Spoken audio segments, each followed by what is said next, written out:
빠르면 이제 3월 말이니까 4월 이제 다 됐잖아요. 네. 4월 뭐 초순 정도, 중순 정도 그때쯤부터 그런 장세가 이제 곧 올 수도 있다고 생각을 해요. 테슬라는 사실 너무 많이 올랐다. 저는 그렇게 보고 물론 뭐 자율주행에 대한 기술 뭐 여러 가지 기술이 좋다고 하는데 900조라는 건 말이 안 되는 거죠. 바이오도 좋은 기업들만 상승하고 나머지는 못 갈 수 있다고 그렇게 봅니다. 금리는 올라갈 수밖에 없다. 더 길게 가져가도 괜찮지 않나 생각합니다.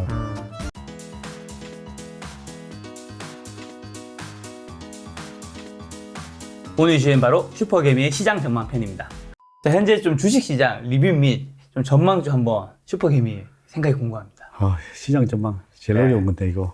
요즘 시장이 좀 많이 하락해서 여러분들 참 많이 힘드시죠. 그래서 제가 예전에 내가 신사임당 때 1440포인트 찍었을 때 제가 나갔을 때 이 옷을 입고 나갔습니다. 그때 내가 왜 이 옷을 입고 나갔냐면 이게 보면은 환하게 웃고 있잖아요. 네네. 이게 웃으면 또 복이 따라온다. 네. 그리고 또 위에 빨간 모자를 쓴 거는 자, 네. 여러분들 이제 상승장이니까 상승하자는 기원하는 뜻에서 상한가 맞자. 빨갛게 상한가 맞자는 기원하고 웃고 상한가 맞고 웃자는 뜻에서 이를 입고 나왔습니다. 그래서 앞으로 시장이 좀 상승하기를 기대하면서 이 옷을 입고 나왔습니다. 그죠. 네. 실제로 그 지난번 그 김작가 TV에서 이제 촬영하실 때가 지난번이 두 번째고 오늘이 이제 세 번째 촬영인데 지난번 두 번째 촬영 때 2020년 12월 14일이었어요. 네. 그때 코스피 2,762였거든요. 네. 그때 하신 말씀이 시장 전망 코스피 3,000은 넘어가지 않을까 생각하고 있습니다라고 하셨는데 실제로 2021년 1월 11일 장중 최고가는 이제 3,266까지 그러니까 3,000이 넘는다라는 전망을 일단 맞추신 거죠. 네네. 그래서 현재의 상황에 대한 리뷰와 좀 전망해 주시면 더 좀 와닿을 것 같은데. 일단 좀, 정말 참, 좀 우려스러운 거는, 여러분들이 최근에 너무, 개인들이 뭐 1월 달에 너무 자금이 많이 들어오면서, 시장이 이렇게 과열이 된데 많이 샀다는 거죠. 그렇죠. 그래서 사실 인간 지표라고 하죠. 사람들이, 군중들이 이렇게 살 때 인간 지표로는 사실 별로 안 좋았습니다. 그래서 혹시 피터 린치의 칵테일 이론 들어보신 적 있습니까? 공부해 보신 적? 그래서 그 보면은 1단계에서는 보면 이 펀드 매니저가 이 칵테일 파티에 가면 유명인사들이 이렇게 올 거 아니에요. 오면은. 거기에서 보면 펀드 매니저가 나타나면 오히려 위로하고 펀드 매니저 주변에 사람들이 하나도 안 모여요. 두 번째 2단계가 되면은 이제 조금은 이제 관심을 가지는데 뭐 얘기하다가 오히려 치과 의사나 이런 데 모여가지고 이제 얘기를 하고 그래요. 2단계라는 건 주식시장이 좀 상승했다는 거죠. 조금 상승하는 있는데 막 뭐 하는 측면인데 그게 1파 상승 내리라고 보면 됩니다. 대부분. 이제 그러고 나서 다시 이제 3파 상승 내릴 구간이 되면은 이제 펀드 매니저한테 사람들이 막 몰리기 시작합니다. 지금 유튜브가 다 그렇잖아요. 지금 보면 온 펀드 매니저들이나 뭐 전문가들한테 사람들이 막 너무 많이 보고 막 묻고 어떤 종목 가야 되냐 묻고 이러고 있잖아요. 지금이 아마 그 구간이 아닐까 싶어요. 왜냐면 모두 이렇게 막 묻고 어떤 종목이 어떠냐, 어떤 종목이 좋냐, 어떤 섹터가 좋냐 이런 것들 묻고 있으니까 저도 이렇게 막 출연해서 나오고 이런 거 보면 3단계인가 아닌가 싶고요. 4단계가 가면은 어떤 현상이 벌어지냐면 주식을 전문가들이 이제 일반인들이 전문가들이 많이 생겨요. 오히려 반대로 내한테 가르치려더니 펀드 매니저한테 주식을 가르치려. 이 종목 슈퍼게임 배진환 대표님한테 이제 김 작가가 알려주고 주식 그렇게 한 거 아니라고. 너 이렇게 해서 이 종목을 사서 벌었으니까 당신도 이 종목 사봐. 뭐 이렇게 이제 그런 전문가들이 많이 생겨나요. 그 시장이 벌어준 건데 자기가 잘해서 벌어든 걸 아는 거죠. 그래서 사실은 진짜 고수는 시장이 이제 하락할 때 이제 나타나는 거죠. 그래서 이제 그 시장이 벌어진 줄 모르고 이제 전문가 행세를 하는 거죠. 이제 그런 장세가 이제 곧 올 수도 있다고 생각을 해요. 이제 지금 이제 많이 배우고 이제 내가 잘했으니까 돈 벌어서 이제 뭐 그 구간이 이제 나타나면 이제 좀 위험 관리를 해야 되겠죠. 근데 뭐 지금 어떻게 보시는 것 같아요? 이제 그런 단계가 올 수도 있다고 보는 거죠. 머지않았다고 볼 수 있습니다. 그래서 왜냐하면 이제 3단계 구간이니까 뭐 주변에 내가 또 오늘 직원들한테 누구를 이렇게 이런 사람 본 적이 있어 본 사람도 있다 그러더라고. 모르는 사람이 전문가 행세하는 경우. 제 주변에 조금 간혹 있는 것 같아요. 간혹인데 이제 그런 사람들이 많이 생기면 그래서 옛날에 그 존 F 케네디 대통령 아시죠? 네네 알죠. 이렇게 암살 당하신 그 아버지가 원래 엄청난 투자가였어요. 맞아. 엄청난 투자가였는데 그 당시 이제 1929년도였나 그 당시에 아마 대공황이 오기 전이에요. 월가 옆에서 이제 구두를 닦고 있는데 구두 닦기 소년이 구두 닦으면서 자기 주식 자랑을 하면서 오히려 이 사람한테 주식을 추천하더라고요. 그래서 그 다음날 바로 시장 객장에서 시장은 주식을 다 팔고 그 후로 대공황이 왔다고 합니다. 하여튼 뭐 그런 부분에서는 상당히 우려스러운 부분은 이제 없지 않아 있습니다. 그래서 이제 좀 지금 막 이렇게 뭐라 동학개미라고 해야 되지 개인들이 너무 많이 샀는데 네. 그래서 뭐 너도나도 이제 전문가 행세를 할 때는 조심해야 되나 이제 그러나 이렇게 뒤로 곰곰이 이렇게 명상을 해서 생각을 해보면 과연 이게 끝일까? 인간 지표로는 조금 좀 과열인 부분이 있다. 끝일까 한번 생각을 해보니까 아직 희망이 있다. 그게 뭐냐? 어떤 희망이? 이제 보면 포스트 네. 코로나 시대가 이제 오는 거잖아요. 그렇죠, 백신도 그렇죠. 맞고 네. 이제 치료제도 나오고 이러면은 그러면은 이제 모든 사람들이 이제 밖으로 다 뛰쳐나올 거 아니에요. 물론 뭐 지금도 1차 소비 장세로 벌써 1차 상승률이 제가 맨날 실적 장세라고 했잖아요. 네. 3파 구간이. 근데 실적 장세는 저는 이제 나왔다고 봐요. 네. 좀 이따가 차표를 보여드리면서 말씀드릴 건데 3파 구간이 아쉽게 끝나면서 4파 지금 조정 구간에 들어갔다고 봐야죠. 네. 난 더 지속되기를 바랬는데 그러면 이제 실적이 이미 반영이 되면서 벌써 1분기든 2분기든 작년부터 실적이 좋아지면서 벌써 나왔다고 봐야 되는 거예요. 네. 선반영이 됐다고 보고 그러나 이제 이러면 끝났는가 생각을 해봤을 때 이제 포스트 코로나 오고 그러면 포스트 코로나가 오면 어떻게 되냐 뭐 여러 가지 뭐 영화관도 갈 것이고 저기 뭐 여행도 할 것이고 그렇죠. 또 상점이나 이렇게 문 닫았던 데도 열 것이고 그러면 모든 고용이 막 창출될 거 아니에요. 그럼 고용이 된 사람들이 쓰는 장세가 온단 말이에요. 그게 이제 5파동 구간에서 나오는 구간인데 이제는 5파동 구간을 이제 희망할 수 있겠다. 네. 이제 그렇게 보고 있고요. 그게 이제 일단 파동으로 한번 보면은 네. 차트를 한번 보여드릴게요.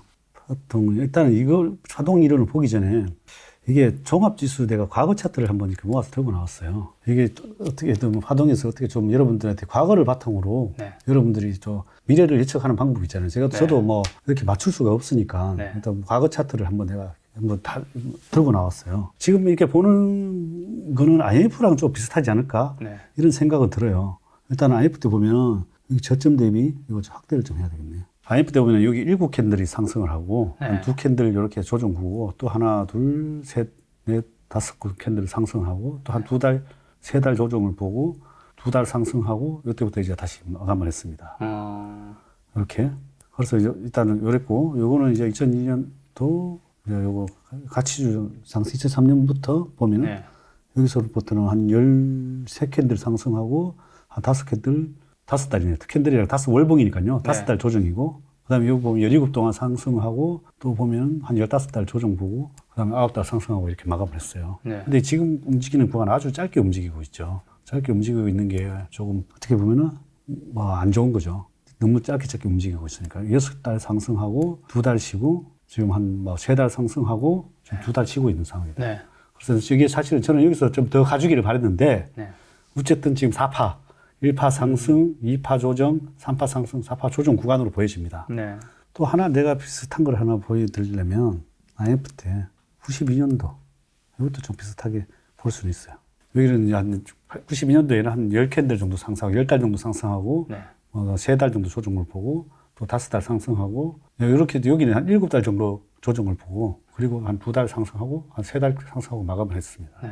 그래서 뭐 이렇게 좀 길게 나올 수도 있고 IMF 때처럼 또 짧게 나올 수도 있고 그런데 이제 일단 파동으로 다시 한번 가겠습니다. 지금 코스피 파동이 이제 크게는 이렇게 이제 중기 파동이라고 합니다. 중기 파동은 이렇게 1파 상승을 마치고 중기 파동 2파 이렇게 조정을 주고 지금 3파 상승을 마치고 네. 지금 이거 거의 3파 때랑 비슷하게 4파 조정을 주고 있는 상황입니다. 그래서 저는 여기서 한두 달 내로 빨리 상승을 하면은 3파 상승이 이제 계속 지속되기를 좀 더 가주기를 바랬습니다. 네. 근데 더 운이 안 좋게도 어쨌든 4파 조정 구간에 들어온 것 같아요. 그렇다면 이제 5파 상승에서 네. 어느 정도 좀 많이 가주기를 기대하는 수밖에 없는 것 같습니다. 그래서 일단 파동으로는 그렇고 그래서 뭐 요 파동이 보통 이렇게 그렇게 가지도 하지만은 단기적으로는 네. 1파 단기적으로 파동 여기서도 보면 1파, 2파 조정, 3파 상승, 4파 조정, 5파 상승 이렇게 갔거든요. 여기도 보면은 1파 하락 보통 A파, B파, C파라고 하는데 A파, B파, C파 하락은 끝났는데 한 번에 더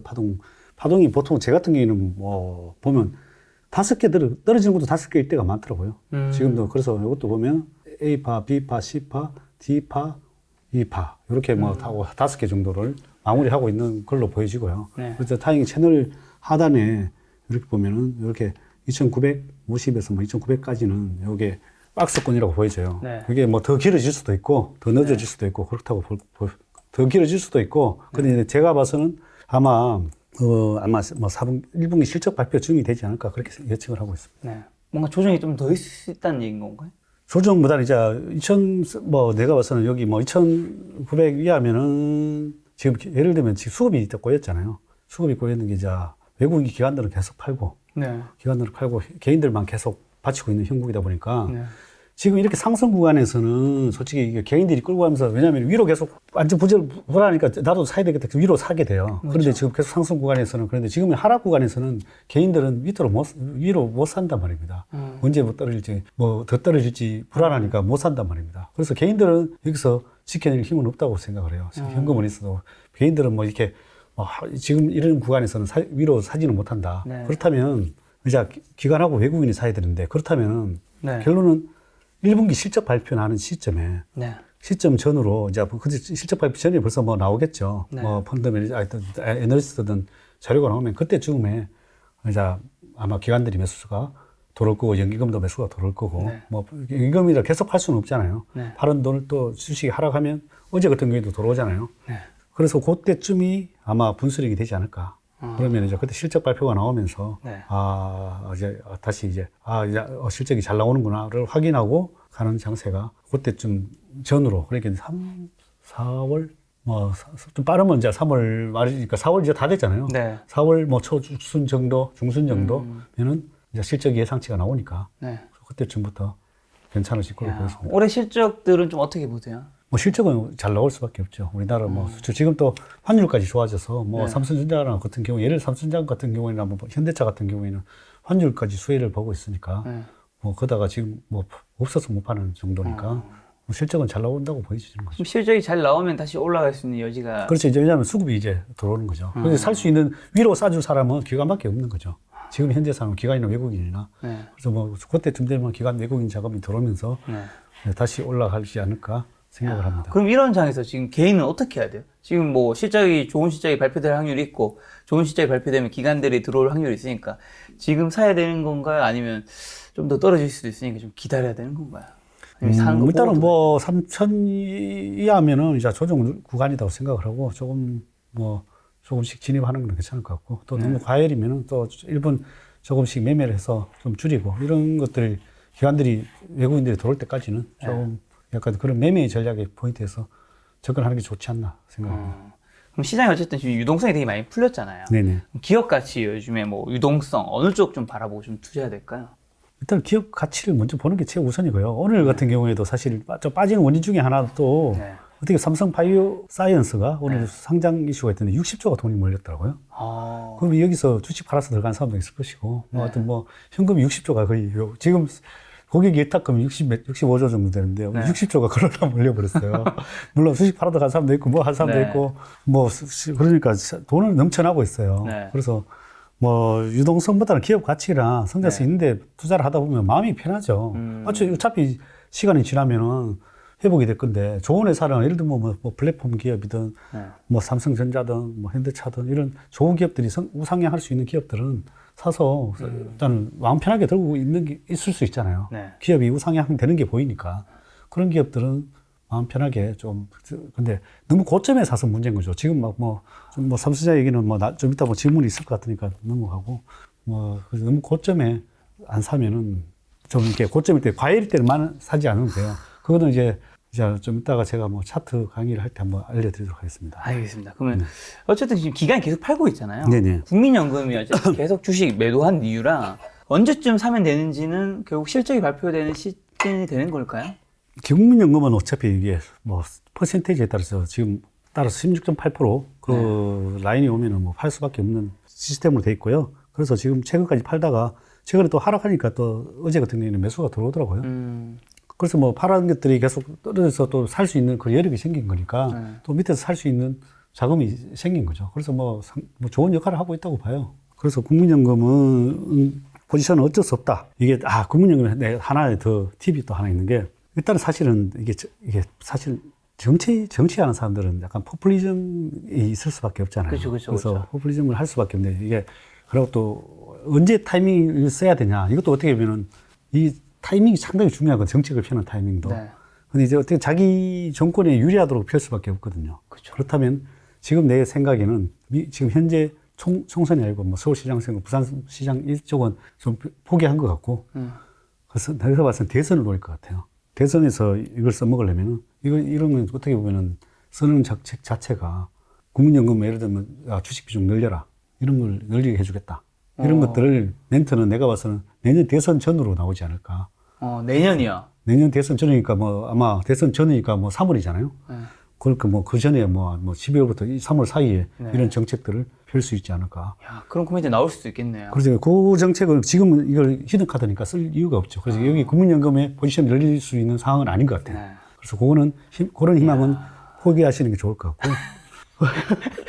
지금은 포기하고. 네, 근데 나중에 포기하고. 뭐 하반기에 그런 코멘트 하나 나오면 네. 당연히 주식시장은 어쨌든 그 시즌에는 오르겠네요. 뭐가 시장이 하락장에 나오든 뭐가 나오든 그 당시에는 이제 왜냐하면 하락장에 나오든 그 정책을 펼 가능성이 저는 있다고 봅니다. 야, 충분히 나올 수도 있는 멘트 같기도 한데요, 저는. 네네. 그래서 지금은 아닌 것 같아요. 자, 얼마 전에 또 미국에서는 2100조 경기 부양안이 상원 통과를 했었죠. 이거 글로벌 경제에 좀 어떤 영향이 미치는지. 이게 뭐 무조건 좋은 건가요? 돈을 푸는 거니까. 뭐 어쨌든 긍정적으로 봐야죠. 돈이 풀리니까. 돈이 풀리는 거는 그만큼 아직까지도 경기 회복에 대해서 간절히 바라고 있는 거잖아요. 네. 그래서 돈을 풀어서 그 돈이 결국은 뭐 시장에 쓰이는 거고, 어쨌든 미국 같은 경우에도 고용 지표가 개선이 되고 있고, 그래서 그런 걸 봐서는 뭐가 되지 2차 실적 장세는 지금 1차 실적 장세는 벌써 나는 반영이 됐다고 보고, 그 실적 장세가 나올 수 있다고 보거든요. 일단 돈이 이렇게 이런 상황에서 더 푸는 거는 훨씬 어떻게 시장에는 아주 긍정적으로 봐야 되죠. 그래서 뭐 그 돈이 꼭 내가 봐서는 미국 자금에도 흘러 들어갈 수 있지만은 뭐 해외로도 충분히 빠져나갈 수 있다고 봅니다. 뭐 신흥국으로도 충분히 돈이 들어올 수 있다고 생각합니다. 사실 어제 미국장이 굉장히 폭등했잖아요. 그렇죠. 어제는 왜 폭등했던 거예요? 연준에서 대응이 사실은 지금 무대응을 하고 있잖아요. 근데 사실은 이게 원래 금리가 많이 인상이 되면 원래 뭐 오퍼레이션 트위스트라고 이제 단기 채권을 팔아서 장기 채권을 사주는 그런 전략을 쓰거든요. 이제 시장에서 바라는 거는 야, 금리 올라가면 너희들이 그런 정책에 대한 코멘트를 해라. 이런 건데 코멘트를 안 하니까 그만큼 제가 봐서는 자신 있다고 보이시는 거죠. 그런데 그래서 내가 봐서는 사실 금리가 지금 5%대에서 7% 자꾸 왔다 갔다 했는데 사실은 그게 완전히 김 작가님 같으면은 그 가격대면은 예를 들어서 그 금리 받으려고 주식 팔아서 그걸로 이동하겠어요? 아니요. 안 하죠. 그래서 제가 봐서는 이게 사실은 아무 문제 없다고 보는 거죠. 그래서 한번 제가 또 금리 차트를 내가 한번 들고 나왔는데요. 옛날에 이게 12년도에요. 11년도에 금리가 3.5%까지 상승을 하니까 종합 그때 지수도 안 좋고 이러니까 무슨 정책을 폈냐면 오퍼레이션 트위스트라는 정책을 펴면서 단기 채권을 팔고 장기 채권을 사주면서 금리가 이렇게 확 떨어졌습니다.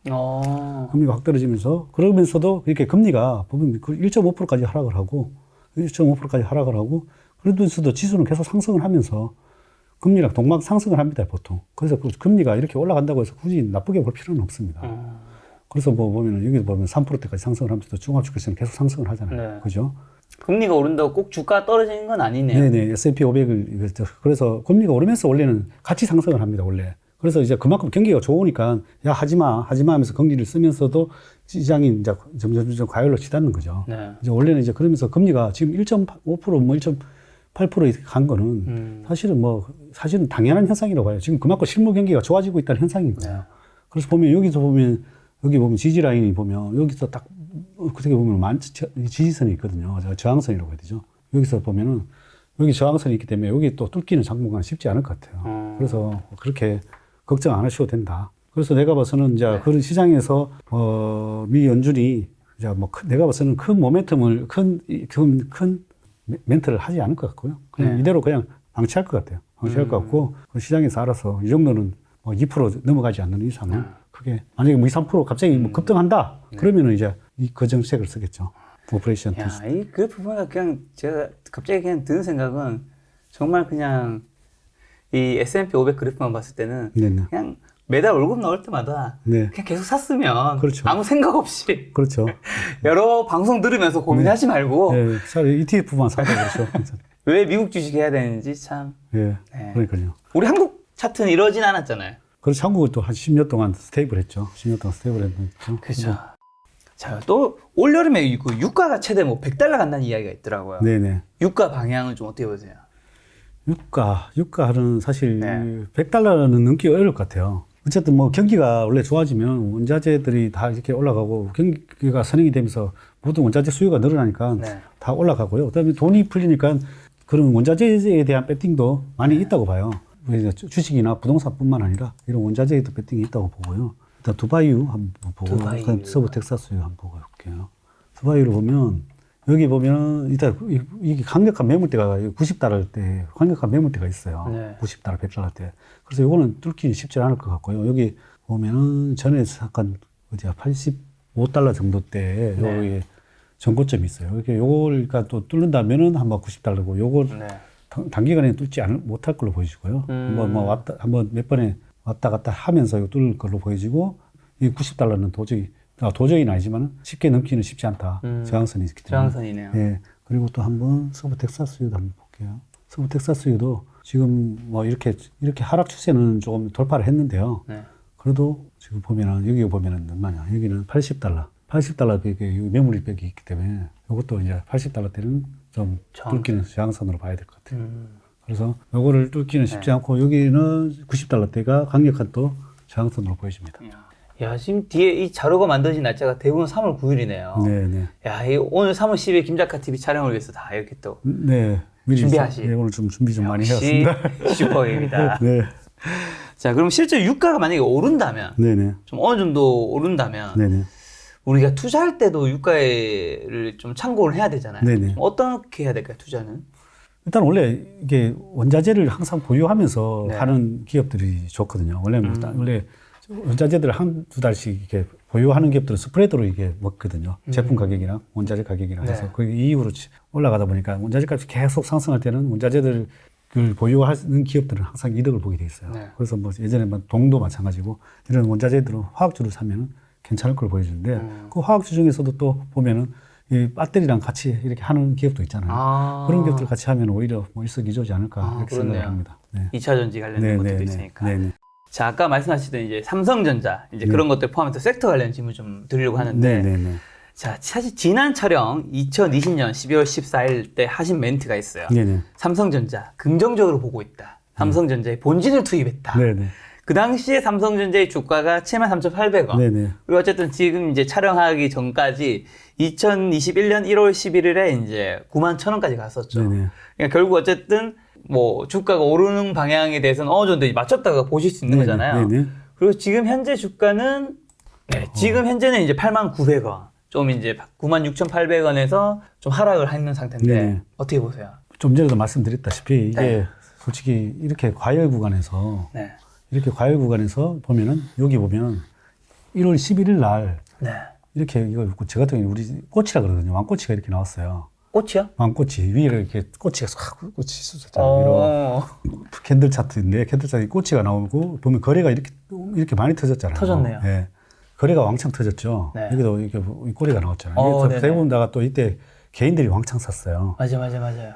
내가 솔직히 꿀팁을 드리면 나중에 이 캔들 차트하고 거래량 차트 강의 우리 넷스모 TV에 제가 이렇게 아주 잘 올려놨어요. 이야. 솔직히 그걸 봤었으면은 아마 일부 전부 다 매도를 했을 거예요. 좋습니다. 이 영상의 댓글에 그 영상 링크 달아놓겠습니다. 감사합니다. 네. 그래서 보면은 요 거래량 차트랑 캔들 차트가 있는데 그 다음에 이때 무슨 일이 있었냐 한번 볼게요. 이날 기사를 한번 보면요. 보면 퀄컴 이어 인텔도 러브콜, 삼성 파운드리 청신호, 인텔 삼성전자 수성 위탁 생산 협의 중 이렇게 막 쏟아지는 기사가 이날 좋은 기사가 나왔어요. 네. 그리고 삼성전자 메모리 비번일 반도체 2마리 토끼 잡는다. 이야. 그렇죠. 그리고 이게 그날 기사들이 이런 기사들이 엄청 많이 나옵니다. 러브콜, 네. TSMC 격차 좁히가 인텔 최고가, 그다음에 사상 최고가 달성. 근데 이때 이제 욕심과 그 전에 주식을 못 산 개인들이 안절부절하면서 이제 동참을 합니다. 주가 오르는 그러고 거죠. 그 전에 또 애널리스트가 11만 원 뭐 이렇게 상향 조정을 발표를 합니다. 근데 호재가 나왔어요. 네. 그래서 상향 조정을 하니까 다들 이제 막 눈이 뒤집혀서 산 거죠. 그렇죠. 그런데 그 전에 또 뉴스 내가 봐서는 모 채널에서 MBC에서도 보니까 그 전날 TV에서 보니까 주식을 안 가지면 벼락거지 되는 것처럼 나왔어요. 네.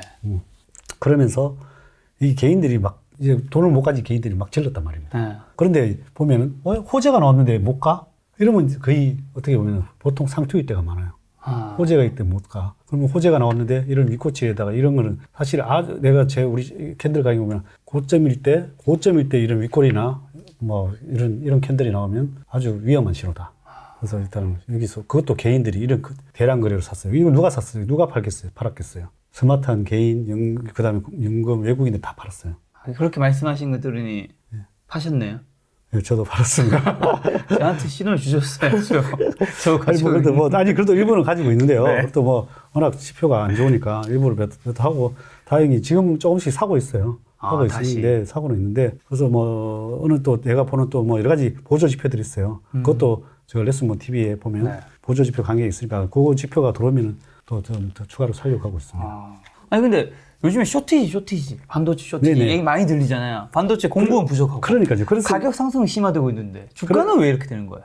그러니까요. 그런 이제 좋은 얘기 나오는데 못 가면은 못 가는 거예요. 진짜요? 예. 호재가 많아. 그만큼 수급이 이제 안 되는 거죠. 위로 사주는 사람이 없는 거죠. 네. 위로 사주는 사람이 없으니까 그게 얘기했다시피 4월 한 보름쯤 실적 개척치가 나오고 나서 네. 아마 기관들이나 외국인들의 입질이 들어오지 않을까 생각을 합니다. 그때쯤엔 아마 걔들이 이제 위로 사주면서 좀 상승하지 않을까 해서. 다시 상승할 여지가 있다라는 거네요. 그렇습니다. 뭐 어쨌든 계속 왜냐면은 뻔히 눈에 보이잖아요. 아까 조금 전에 뒤로 명상을 해서 보면 실적은 계속 잘 나오고 앞으로 이게 더 좋아지면 좋아지지 나빠질 수 있는 상황은 아니거든요. 네. 그래서 뭐 일단 조정 시 잘 매수하시면 좋은 기회가 있다고 생각을 합니다. 그리고 또 지난 방송에서 하신 멘트가 있는데 사실 김작가 TV에 출연한 분 중에서 좀 하신 멘트들이 네. 좀 잘 맞았어요. 제가 네. 생각했을 네, 네, 때. 거의 다 그래서 맞는 것 같아요. 예. 배진환 대표님에 대한 신뢰도가 조금씩 아주 더 높아지고 있는데 네. 또 지난번에 출연하셨을 때 이제 돈값 상승으로 인해서 돈 관련주가 갈 것이다. 뭐 모든 산업에서 폭발적인 소비 장세가 나올 것이다라고 하셨는데 네. 실제로 좀 원자재 가격들이 상승하면서 돈 관련주들 뭐 관련주들이 좀 급등하고 뭐 그런 전개 있었던 것 같아요. 네네. 야, 형은 좀 어떻게 보세요? 이제 원래 동이라는 게 네. 닥터코프라고 구리 박사라고 합니다. 구리 박사. 네. 모든 경기 선행 지표를 움직이니까 네. 빨리 움직이니까 뭐 경기를 예측하기 아주 좋은 거죠. 그래서 이것도 우리 레슨몬 TV에 한번 처음에 한 9월 달쯤인가 올렸을 거예요. 네. 돈 관련주가 상승할 것이다. 그 한 이유는 제 같은 게 경험치죠. 이렇게 오랫동안 주식 투자를 하다 보니까 이때쯤이면 이제 동이 값이 상승하겠구나. 왜냐하면 경기가 좋아지니까. 네. 그러면 뭐 반도체뿐만 아니라 이 돈 같은. 근데 제 같은 경우는 남들 보는 걸 남들 보는 걸 안 사고 남들이 보지 않는 걸 좀 보려고 하는. 좀 일찍 사시잖아요. 그렇죠. 남들보다는 일찍 살려고 하는 거죠. 그래서 일단은 트렌드를 빨리 파악하고. 네. 아까 우리 레슨몬 TV가 올리는 게 좋은 게 뭐냐면 그런 트렌드를 미리 파악해서 이런 트렌드로 갈 것이라는 거를 강의를 해줘요. 그래서 아마 그런 것들 자주 보는 습관을 들이면 아주 좋아요. 제 같은 경우는 다음 트렌드가 뭘까? 이런 것들을 항상 생각을 두고 미리 선정을 해야 싸게 살 수 있는 거죠. 네. 그렇지 않으면 항상 남들보다 늦게 사는 거죠. 그리고 고점에 사고 비싸게 사는 거죠. 맞아. 그래서 경기 예측을 미리 하고 앞으로 경기를 좋아질 걸 예측하고 싼 구간에서 진입을 하게 된 거죠. 요즘 곡물가도 상승하고 있잖아요. 네네. 요건 좀 음식료 업계 뭐 곡물가가 상승하니까 악영향일까요? 또 좋은 영향일까요? 그것도 똑같죠. 원자재를 계속 쌓아놓고 이렇게 스프레드로 먹는 기업들은 가격을 또 인상할 수밖에 없는 거고. 근데 이제 뭐 꼭 식품 가격이라는 게 꼭 정부가 또 컨트롤하는 것도 있다 보니까 이렇게 곡물 가격 상승이 피해 보는 기업도 있을 것이고 또 거기서 뭐 사료라든지 이런 업체들은 또 이득을 볼 수도 있는 것이고 그렇게 봅니다. 또 지난번 촬영 때 여행주 장세가 올 것이다라고 했는데 여행주가 그 사이에 좀 올랐나요? 많이 오른 것도 있고 뭐 올라서 안 떨어지고 있죠. 올라서 뭐 여행주 안에 뭐 항공주들 중에 보면 올라서 안 떨어지고 있어요. 그래서 좀 전에 되겠죠. 이 좋은 팁인데 이렇게 안 좋은데 여행도 못 가고 아무것도 못 하는데 주가가 안 빠지고 슬슬 올라가요. 주가 슬슬 올라가요. 그럼 뭐 하겠어요. 이거는 다음 트렌드인 거예요. 이제 실적 장세로 가는 거예요. 방금 삼성전자랑 살짝 다른 느낌이네요. 네, 실적 장세로 가는 거죠. 이제는 한번 포스트 코로나로 생각해 보십시다. 포스트 코로나가 나면 여행 가고 카지노 가고 뭐 호텔도 들어갈 것이고 그쵸. 뭐 쇼핑도 할 것이고 막 그럴 거 아니에요. 그러면 이제 앞으로 그걸 미리 사람들이 다 알고 있는 거죠. 그러니까 사다 보니까 주가가 안 빠지는 거예요. 저는 이제 벌써 백신들이 지금 점점 맞는 국가들도 많이 늘어나고 우리도 이제 뭐 점점 백신 맞는 사람들이 수가 늘어나고 있잖아요. 그리고 뭐 치료제도 뭐 거의 완치되는 치료제도 나온다고 보고요. 그러면은 이제 머지않았다, 포스트 코로나. 머지않았다. 그러면은 이제 폭발적인 여행, 소비 이런 것들이 일어날 것으로 보고 저는 지금 제일 좋게 보는 섹터는 이쪽이다. 여행주? 여행, 아니 뭐 컨택트 관련주. 컨택트. 그러니까 뭐 꼭 여행이 아니라 백화점일 수도 지금 있고. 그렇게 코로나로 인한 피해주. 피해주. 직접적인 피해주들. 네네. 그리고 뭐 피해주를 좋게 보고 그 다음에 또 뭐 하나 더 좋게 보는 섹터는 이제 중국 관련, 소비 관련주. 뭐 중국이 결국은 하나씩 뭐 열어주지 않을까. 중국 관련 소비주라면 뭐 화장품을 말하는 건가요? 뭐 화장품도 되고, 뭐 엔터테인먼트 되고, 뭐 근데, 게임도 되고, 그렇죠. 근데 또 그런 얘기 있더라고요. 제가 며칠 전에 화장품 섹터 애널리스트랑 촬영했었는데, 네. 화장품이 이제 예전에 K-뷰티 이런 식으로 많이 퍼졌었는데, 중국에서도 이제 화장품을 브랜드들, 뭐 럭셔리 브랜드 많이 만들다 보니까 예전의 영광을 찾기는 화장품 쪽에서는 쉽지 않을 것 같아요. 네, 그럴 것 같아요. 저도 뭐 그 예전의 영광을 찾기 쉽지는 않고, 어떻게 보면은 뭐 진짜 좋은 브랜드로 상품이 중국 시장을 먹힐 수 있는 것들을 자꾸 신제품이나 그런 것들이 오히려 더 먹힐 수 있겠죠. 새로운 브랜드, 새로운 뭐 화장품도 트렌드가 조금씩 변하잖아요. 그런 것들. 그리고 또 뭐 오히려 외주 업체도 많으니까 뭐 코스맥스라든지 뭐 이런 거 거의 뭐 다 외주를 주니까 외주를 받는 거죠, 참. OEM으로 받으니까. 그렇죠, OEM. 이 대표님이 굉장히 하신 멘트들이 잘 맞아서 이 질문이 너무 궁금한데요. 쿠팡이 11일에 뉴욕 증시에 상장이 예정되어 있죠. 네. 자, 관련주들은 좀 어떤 것들이 있다고 보시고, 그 관련주들은 상장 이후에 좀 어떤 영향들이 있을까요? 보통 상장하고 난 다음에 오히려 또 떨어지는 경우도 있고, 같이 또 올라가는 경우도 있고. 제가 최근에 많이 올랐죠. 제가 또 이게 가지고 있다가 쿠팡 관련해가지고 많이 올라서 솔직히 많이 정리했어요. 많이 정리했는데 솔직히 너무 과하게 올라가지고 그래서 뭐 수익은 많이 났는데 쿠팡 관련해서 사실은 뭐 너무 과할 정도로 많이 올랐어요. 근데 사실 이 쿠팡이 55조라는 게 내 같으면 사실 지금 오늘도 누가 연락이 왔어요. 이거 뭐 쿠팡 지분을 누가 팔 사람이 있는데 내가 살래 이러는데 저는 안 산다고 했어요. 진짜요? 네, 그래서 상장되면은 바로 그렇게 공모가로 주겠다는 거예요. 그리고 공모가로 준다는데 저는 상장되면 바로 팔면 되는데 저는 그 밸류에이션 자체가 너무 비싸다고 보는 거죠. 그래서 비싸게 보는 이유 중에 하나가 제가 사실은 2000년대부터 저도 IT 쪽이라기보다는 이커머스 시장에서 뛰어들었어요. 그러면서 이제 뭐 저는 이제 반찬 뭐 사업도 하고 여러 가지 또 새로운 쌀팜이라는 또 브랜드를 만들었어요. 그게 뭐 어떤 일이 있었냐면 그 쿠팡하고 연관이 되기 때문에 말씀드리는데 제가 이제 앞으로 이런 시대가 열릴 것 같다 보고 전 국민들이 쌀을 싸게 사 먹을 수 있는 사이트를 하나 만들자. 그래서 쌀팜이라는 회사를 만들었어요. 만들어가지고 전국 농협들하고 다 계약을 해가지고 다 구축을 해서 만들었어요. 그래서 뭐 한 1%만 해서 수수료만 챙겨도 뭐 괜찮은 거니까. 그래서 뭐 그렇게 해서 금액이 크니까 쌀이. 그리고 그 당시에 내가 또 쌀을 팔았었어요. 파는데 뭐 하루에 뭐 5,000포, 1,000포씩 이렇게 팔았어요. 그래서 매출액이 상당히 도움이 되더라고요. 그런데 무슨 일이 생겼냐.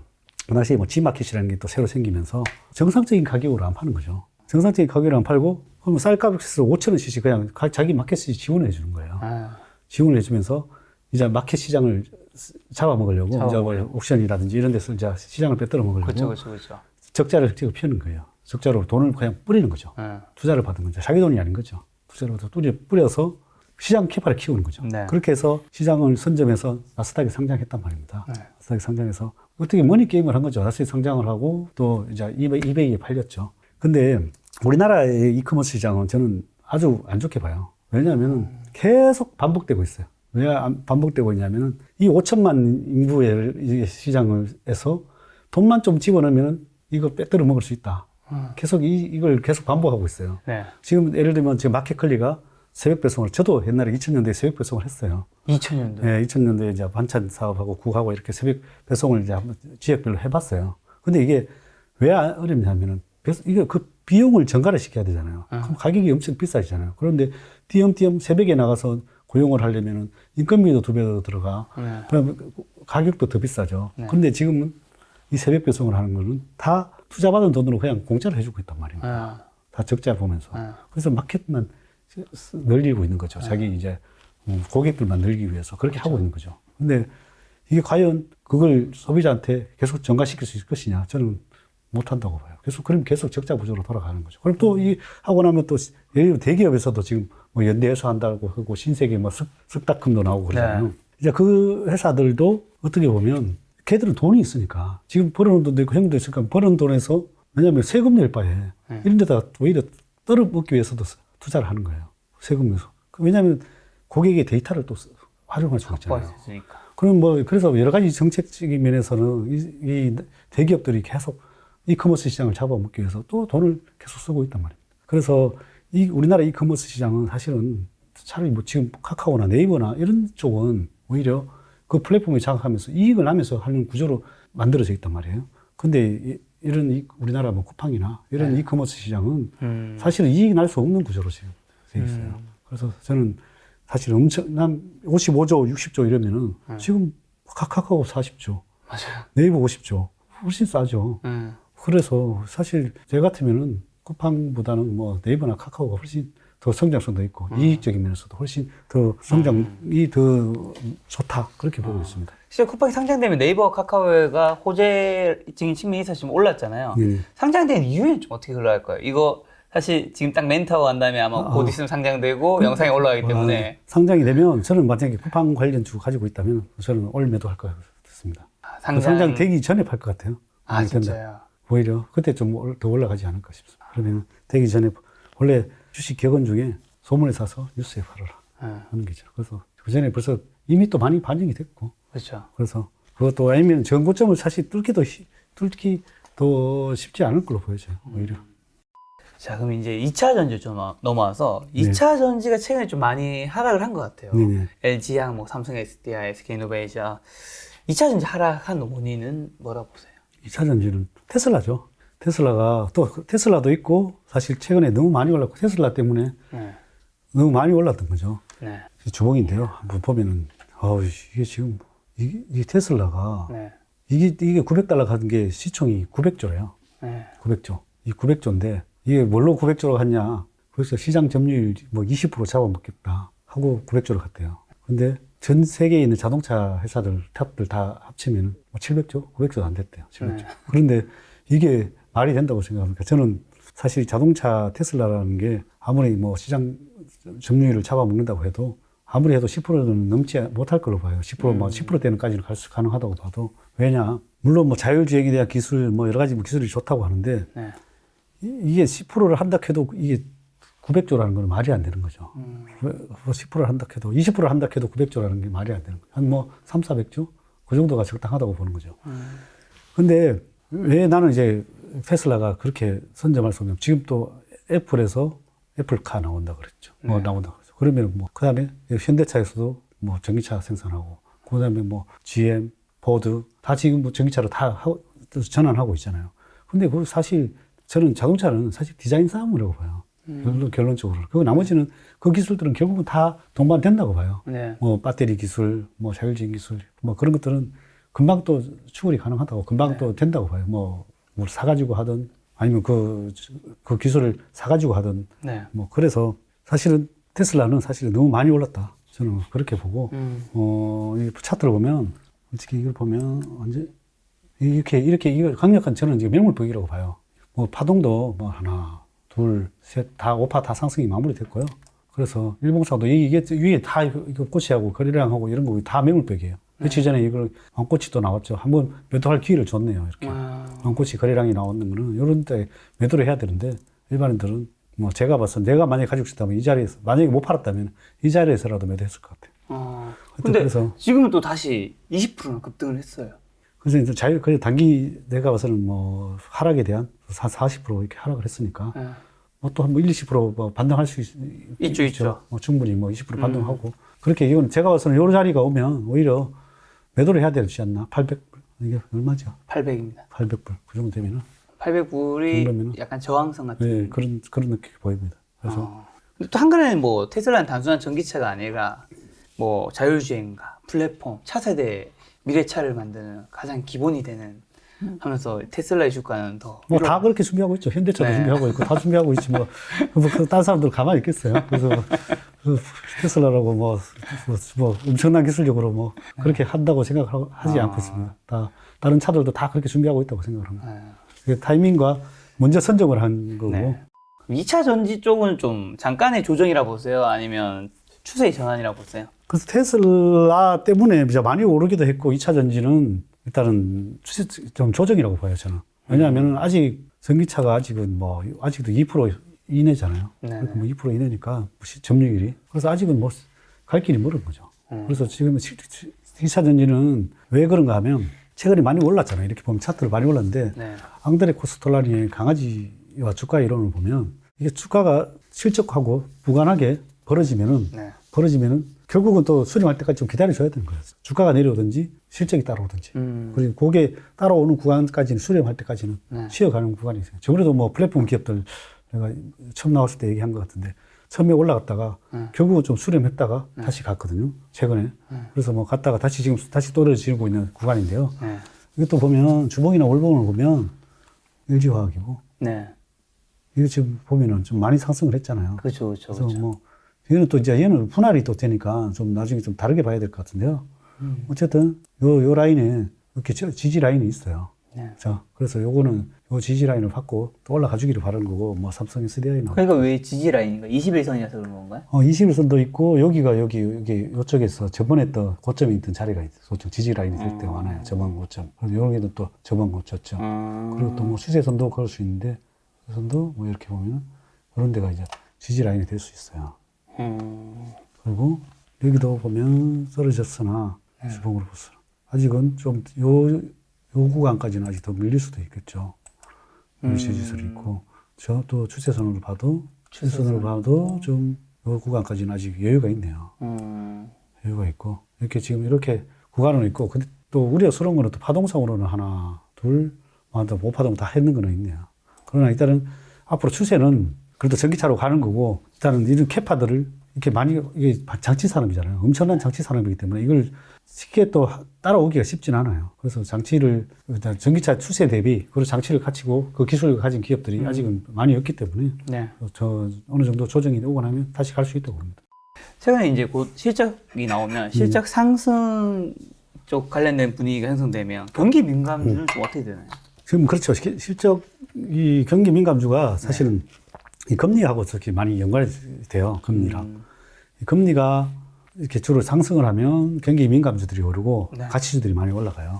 근데 지금 최근에 이제 금리가 이렇게 올라가고 또 국채 금리가 올라가다 보니까 경기 민감주들이 또 상승을 하고 경기 민감주들이 또 실적이 또 좋아지다 보니까 그전에 또 많이 못 올랐다 보니까 최근에 뭐 은행주나 또 뭐 유통 뭐 이런 주식들이 최근에 많이 올라오는데 뭐 그다음에 뭐 소재 관련 주들이 많이 올라오는데요. 그런 것들은 이 금리하고 상당히 연관성이 많아요. 금리가 올라가면 경기 민감주들이 주로 이제 상승을 해요. 주로 이제 가치주들이 많은데 경기 민감주들이 뭐 유통, 은행, 보험, 뭐 이런 것들, 그 다음에 뭐 통신, 뭐 이런 것들이 경기 민감주인데, 그 다음에 뭐 소재주들, 이런 것들이 이제 금리가 상승할 때 이런 것들이 상승을 하고, 그리고 금리가 낮춰질 때는 성장주들이 많이 가요. 그러면 이제 지금은 금리가 이제 국채 금리가 상승을 하면서 이제 물론 실적도 이제 반영이 되고 지금 최근에 현대백화점 저기 어디야? 더 현대서울. 더 현대서울 생기면서 거기 사람 터져나가고. 제가 한번 가봤거든요. 난리 났습니다 거기. 그러니까요. 그리고 사실 지금 백화점도 가보면은 사실 뭐 사람들 엄청 많이 터져나가고. 그만큼 이게 뭐냐면 1차 실적 장세가 나오면 자산 부로 인한 자산이 물론 피해 보신 분도 많지만은 그래도 자산 부를 일으킨 사람들이 많아요. 그렇죠. 뭐냐면 뭐 부동산 그다음에 주식 이렇게 많이 올라서 그런 사람들은 백화점 가서 소비를 한단 말입니다. 그래서 유통주들은 또 실적이 나오니까 또 좀 올라가고요. 그래서 이제 1차 실적 장세에 이제 그런 것들이 빚을 못 받다 2차 실적 장세에 들어서는 이런 것들이 많이 올라가요. 이제 또 밸런스 있게 간다고 봐요. 근데 이제 오파 상승 랠리 때는 이제 다시 제가 희망하는 건 아까 다음 주 FOMC 넘어가고 나서 그러면서 다시 이제 금리는 크게 금리는 이제 더 묶어 놓은 상태에서 그래야 성장주들이 가는 거예요. 아까 뭐 산업평균 관련주들 뭐 이런 것들이 가줘야 우리가 원하는 오파 랠리 구간이 나오는 거예요. 그게 나오는. 근데 그게 만약에 안 이루어진다면 이걸로 마감이 되는 거죠. 경기 민감주로 가면. 그래서 이제 양날의 칼이죠. 어떻게 보면은 경기 민감주들은 같이 이제 이렇게 가면은 제일 좋죠. 지금은 가면서 성장주들이 가주면서 경기 민감주들은 요 정도 좀 줄림목점에서 같이 가주는 장세가 아마 오파 구간에서 나온다. 그래서 왜냐면 금리 상승 구간에서는 같이 동행해서 가는 거거든요. 금리 상승 구간이 아까 보다시피 금리 상승 구간에도 지수랑 같이 올라가는 거죠. 그 구간이 이제 나오기를 희망하고 있습니다. 대표님 말씀드린 오파 구간의 상승이 올 확률이 100%는 아닌 것 같고 한 70% 정도 되는 것 같은 네, 느낌이네요. 그렇습니다. 네, 70%. 그렇죠. 제가 와주기를 바라고 있습니다. 그래서 어쨌든 그래도 제가 봐서는 뭐 거의 뭐 80% 정도는 보고 있습니다. 대표님이 그동안 많이 예측을 맞추신 편이기 때문에 네네. 저도 상승에 그럼 베팅을 계속 하는 걸로 하고 네네.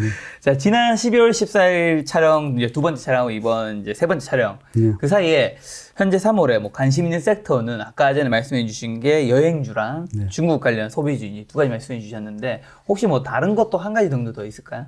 저는 원래 또 남들 안 보는 걸 좋아해요. 그러니까요. 또 그게 다음인 거잖아요. 아까 그것도 충분히 봐도 되는 거고 어떻게 보면 참 황당한 얘기일 수도 있는데 얘기해 주세요 황당한 빨리. 얘기일 수도 있는데 올해는 내년에 대선이잖아요. 내년 대선이죠. 대선이죠.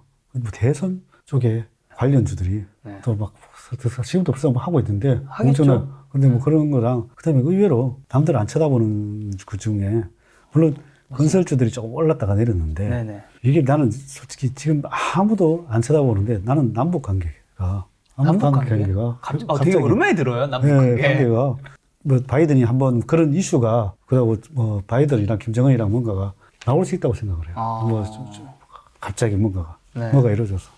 그럴 수 있죠. 그거는 이제 그래서 미리 지금 또 많이 떨어졌으니까 네. 또 건설주 섹터들은 또 싸고 뭐 3기 신도시 발표도 있고 3기 신도시도 있고 이러니까 두 가지를 노릴 수 있지 않나 이렇게 보고 있습니다.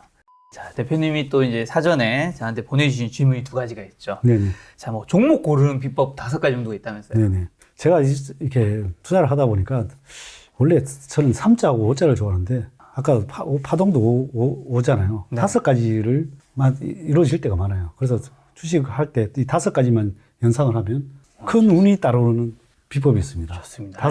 그러니까 제가 이름을 정했어요. 큰 운이 따라오는 주식 투자 비법. 네. 이렇게 해가지고 내가 하나 이거 만들어 왔어요. 네, 볼까요? 그래서 큰 운이 따르게 하는 5가지 투자 원칙을 여러분들한테 알려드리겠습니다. 네. 제가 이거는 주말에 제가 우리 레슨몬 TV에서 공개하려고 하는 건데 김 작가님한테 먼저 공개하는 거예요. 감사합니다. 네. 이거. 근데- 선공개. 네, 그래서 성공개인데 일단 자세한 거는 대신 레슨몬 TV에서 요즘 대표님 유튜브 힘든가 봐요. 김 작가 TV 와서 오늘 김 작가님- 레슨몬 TV 아니. 채널 얘기를 벌써 한 5번 했어. 5원칙이 아니라 5광고. 5광고. 야, 굉장히 그래서 김 힘들다는 작가님한테 거를. 이렇게 갔다 가면은 구독자가 많이 생기더라고요. 진짜요? 네, 그래서 진짜 늘어요? 네, 많이 생기더라고요. 그래서. 이게 꼭 제 채널 나오신 분이 네. 그 채널이 좀 그래서 떡상한 경향이 있더라고요. 그래서 감사한 것도 있고 좀 도움도 받으려고. 제가 사실 감사하죠. 그래서 그랬고요. 어쨌든 5가지 비법인데요. 네. 이게 뭐냐면은 좀 외우기 쉽게 해서 대재수 심차로 만들었어요. 왜냐하면 큰 운, 재수라는 게 운이잖아요. 네. 큰 운이 들어오게 심자. 그러니까 심자 해가지고 큰 운이 들어오게 하는 5가지 투자 원칙입니다. 첫 번째가 대주주가 아주 중요해요. 대주주. 대주주가 아주 중요한데 대주주가 얼마나 의지가 있느냐. 네. 그리고 대주주가 정말로 좋은, 예를 들어서 뭐 옛날에 이건희 삼성전자 뭐 CEO 같은 경우에는 네. 회장님 같은 경우에는 사실 엄청나게 뭐 사실은 기업을 잘 이끌었잖아요. 그렇죠, 그렇죠. 네? 그런 기업들을 보고 장기적으로 투자를 하면 솔직히 좋은 거고. 그리고 두 번째는 이 대주주가 의지가 있어야 돼요. 의지가 있어야 되는데 그 대주주가 사실 내가 주식을 해서 주가를 부여시키든 주가에도 내가 이익을 많이 내든 의지가 없으면은 네. 또 빼먹는 기업들이 많이 있어요. 그렇죠, 그렇죠, 그렇죠. 그래서 대주주 의지가 상당히 중요해요. 그런데 대부분 다가 그냥 뭐 재무제표, 뭐 그냥 차트 뭐 이런 거 보고 투자를 하다 보면 낭패 보는 경우가 많이 있어요. 그래서 제가 첫 번째 저번에도 전자공시 시스템에 들어가서 네. 보여드렸다시피 대주주를 먼저 봐요. 그렇죠, 그렇죠. 대주주를 그때 보여드렸죠. 대주주를 먼저 보고 그 나이도 보고 이 사람이 나이가 많으면은 상속 증여한다고 보면은 투자를 안 해요. 네. 그러면 그 다음에 이제 대주주가 이제 젊고 뭐 이게 회사에 의지가 있냐. 그리고 또 예를 들면 이게 자회사냐 모회사냐 네. 이런 거에 따라서 사실은 또 이 기업의 이익이 천차만별이에요. 옛날에 뭐 내가 모 종목은 모회사가 자회사를 가지고 있다 보니까 자회사 기업을 이익을 편취를 해서 모회사가 다 편취를 하고 있는 거죠. 네. 그러다 보니까 자회사는 이익이 절대로 나지 않는 거죠. 그런 이름도 공개하고 싶다 진짜네요. 근데 뭐 그런 기업들은 투자하시면 안 되고요. 사실 대주주심에서 방금 전에 이건희 회장님, 네네. 이제 고 이건희 회장 말씀해 주신 게 이건희 회장님이 그 불량품 있을 때 그걸 이제 하영식 같은 걸 했었잖아요. 네네, 다 맞죠. 불태우는. 예, 그런 거. 생각해 보면 네. 우리나라 기업인 중에서 그렇게 그런 모습을 보여주는 케이스가 잘 없었던 것 같아요. 맞아요. 예. 그렇게 보면 고객들한테 최고의 품질로. 그러니까 그게 자신의 의지를 네네. 살피는 것 정도, 그러니까 네네. 자신의 의지를 막 고객들한테 보여준 거죠. 네네. 하여튼 그런 대주주를 잘 선택하는 게 사실 정말로 쉽지 않은 일이에요. 사실 이것도 선택하는 게 어려운데, 그렇죠. 뭐 탐방을 가거나 전화를 하거나, 뭐 예서 실적이 계속 이렇게 안 나올 때는 이렇게 봐야 돼요. 뭐 자회사로 빼돌리는 게 있냐, 없느냐. 그래서 대주주가 정말 중요해요. 그래서 일단 대주주의 의지를 살펴라. 네, 좋습니다. 그다음에 재료라는 게 뭐냐면 아까 얘기했듯이 트렌드가 될 수도 있고, 트렌드가 될 수도 있고, 그다음에 끼가 있다는 게 재료가 있어야 돼요. 뭐 솔직히 주가라는 게 가장 제일 중요한 게 성장 모멘텀이잖아요. 뭐 꿈을 먹고 산다 그러잖아요. 그 재료가 있어야 사실은 올라가는 거죠. 그래서 사람들이 재료가 있어야 관심이 몰리죠. 그렇죠. 재료가 있는 기업들한테 무조건 투자를 해야 돼요. 재료가 나올 수 있는지 없는지를 파악을 해야 돼요. 그래서 이 끼가 있는 기업이나 재료가 있는 기업, 앞으로 트렌드가 어떻게 변화되는 기업들을 파악하는 게 중요하다. 그래서 이 재료가 엄청 중요하다. 호재가 있는 기업에 투자를 해야 이게 큰 수익이 날 수 있다. 그렇죠. 네네. 그다음에 수를 봐야 되는 거죠. 숫자. 그 숫자라는 거는 이제 앞으로 뭐 실적이 성장되고 재무적 안정성이 보장이 돼야 나도 망하지도 않고 성장성이 같이 성장이 되는 기업들은 이거는 뭐 모든 사람들이 많이 얘기했으니까 뭐 길게는 안 해도 될 것 같고요. 그다음에 이제 사람들이 보면 대부분 다 심리가 약해요. 이제 보통 심리가 보통 공포에서 팔게 되고 지금처럼 아까 삼성전자처럼 이게 남들이 막 뉴스 나오고 이제 욕심이 생길 때 사게 된단 말입니다. 그렇죠. 욕심이 생길 때 오히려 공포일 때 확실한 기업을 공포가 있을 때 싸게 살 수 있는 거예요. 공포가 있을 때. 그래서 심리가 엄청 중요하다. 그래서 주식이나 시장도 마찬가지지만 주식도 그래요. 좋은데도 불구하고 막 남들이 막 버릴 때가 있거든요. 그렇죠. 시장에 따라서. 그런 심리가 극도로 안 좋을 때 사면은 오히려 싸게 살 수 있다. 그렇죠. 삼성전자 9만 넘었을 때는 삼성전자 사도 되냐고 저한테 그렇게 사람들이 많이 물어보더니 주변 지인들이 요즘에 안 물어봐. 그래? 더 떨어질까 봐 그런 건지 몰라서. 근데 이 심리가 약한 것도 있지만 이 맞춤법이 약하시네요. 그래요? 여기 학신을 가진이 아니라 학신을 가진. 우리 직원들이 이거 참. 요거 깨알. 이제 대표님과 저희 장난이라고 봐주시면 되고요. 자, 5번째 가보시죠. 5번째. 그다음에 차트를 통하여 이제 매도를 타이밍을 잡아라. 아까 좀 전에도 아까 삼성전자 차트를 보여드렸지만, 그래서 제가 우리 레슨몬 TV의 차트에 대해서 아주 쉽게 풀어놨으니까요. 솔직히 차트도 좀 너무 어렵게 보지 말고 간편하게 제 같은 경우는 세 가지 지표를 보거든요. 거래량, 그다음에 캔들, 그다음에 보조 지표, 그다음에 이평선, 그렇게 평선 이렇게 보는데 그것만 잘 보면은 사실 엄청난 고수가 될 수 있어요. 그래서 그거는 이제 레슨몬 TV에 한번 올려놨으니까 보시면 될 것 같습니다. 알겠습니다. 거래량, 캔들, 뭐 이평선까지 알겠는데 보조 지표는 어떤 건가요? 보조 지표는 제가 이제 중요하게 보는 게 스톡캐스팅하고 그다음에 이격도 하고 심리 지표를 봐요. 심리도 보는데 그 하나씩 좀 설명 가볍게 해주시면. 이게 레슨몬 TV에 있긴 있는데 여기 김작가 TV에서 한번 좀 해주세요. 해드릴게요. 그리고 이제 보조 지표는 제가 스톡캐스팅 일단 하나만 먼저 가르쳐 드릴게요. 이 스톡캐스팅에서 보면 이렇게 과열 구간이에요. 이렇게 과열 구간에서 이렇게 떨어질 때 매도를 했으면은 여기가 거의 맞아 떨어졌어요. 그래서 다행히 지금 보면은 이제 이게 침체 국면이에요. 여기 침체 국면이 이게 25가 과열 국면이 80이고 여기 80일 때에서 이렇게 꺾여 내려갈 때가 이제 보통 매도 해야 될 때고 여기 20에서 다시 이렇게 올라갈 때가 매수해야 될 때예요. 그래서 이걸 잘 활용하시면은 여러분들한테 뭐 상당하게 도움이 될 수 있어요. 요건 어디서 볼 수 있나요? 스톡에서 차트 설정해서 해야 돼요. 설정해서 설치를 할 수 있나요? 환경 설정에서 이렇게 보면은 지표추가 환경 설정, 지표추가 추세 지표 있을 건데 추세 지표에 스톡캐스팅. 제 같은 경우는 패스트 있고 슬로우인데 제 같은 경우는 슬로우를 봐요. 슬로우를 보고 이렇게 있군요. 이렇게 해서 이걸로 보면은 보조 지표. 여기 또 RSI랑 기관들은 보통 RSI를 많이 쓰는데요. 그 뭐 둘이 비슷해요. RSI를 써도 되고 스톡캐스팅을 쓰는데 스톡캐스팅이 좀 뭐 뒤에 나온 거라 제 같은 경우는 스톡캐스팅을 많이 봐요. 보통 기관들은 이제 RSI를 보는데 지표 보는 방법은 똑같아요. 스톡캐스팅 의미가 뭔데? 많이 올라간 거랑 뭐 최저점인 구간이랑 올라간 거랑 뭐 이렇게 합산을 해서 뭘 퍼센트로 나눈 거예요. 14일 동안 뭐 5일 동안에 10일 동안에 요거에 올라가 최고점 구간과 최저점 구간을 해서 그다음에 지금 현재 주가랑 뭘 해서 퍼센트로 나눈 거를 해서 이 지표를 만드는 거예요. 그래서 요거 설치해서 하면 참고 보조 지표로서 괜찮겠네요. 10일 동안에 뭐 최고점, 최저점, 네. 그다음에 그거에서 다시 최저점을 나누는 뭐 그런 거예요. 그래서 또 뭐 몇 가지 뭐 보조 지표 보는 방법이 있어요. 자기만의 맞는 것들 하나 찾으셔야 돼요. 저 같은 경우에는 요 세 가지로 활용해가지고 하는데 그 종합편은 나중에 한번 알려드리겠습니다. 그러니까 알겠습니다. 우리가 먼저 공개하고 한번 알려드려요. 그럼 종합편에서 알려드리고 하여튼 이 스토캐스팅만 잘 봐도 사실은 괜찮다. 그래서 뭐 거래량 아주 중요하고요. 캔들, 그다음에 이동평균선, 이동평균선, 스토캐 보조지표 요거까지만 활용하시면은 여러분들 투자하는데 나는 이걸 근데 사실 차트를 배워서 사실은 제 같은 경우는 다 잊어버려요. 다 잊어버려서 그걸 사실 너무 맹신하면 안 돼요. 한 70%, 80, 70% 정도는 맞아요.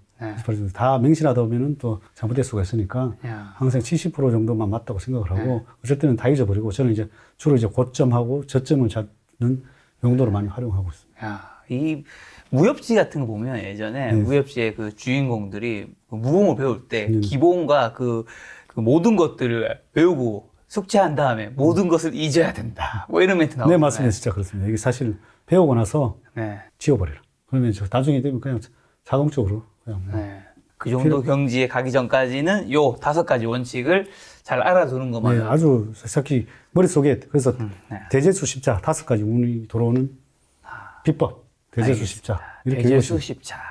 대주주, 재료, 심리, 숫자, 차트. 네. 자, 또 10루타, 1000% 수익 내는 비법 뭐 10가지. 요것도 이번 달에 알려주신다면서요? 네. 10루타 발굴 비법, 제가 10가지를 일단 만들어 봤어요. 첫 번째는 메가 트렌드에 속한 주도주에 투자하라. 메가 트렌드가 지금 어떻게 보면 메가 트렌드가 뭘까요? 뭐 전기차. 플랫폼? 뭐 플랫폼. 뭐 이런 거죠, 전기차 플랫폼. 그 다음에 이제 대위기를 노려라.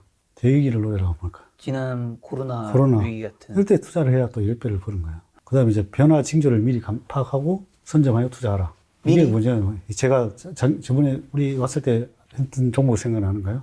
HM. 네네. HM, 동방, 이런 것들 변화 징조를 감지하고 투자를 하는 거예요.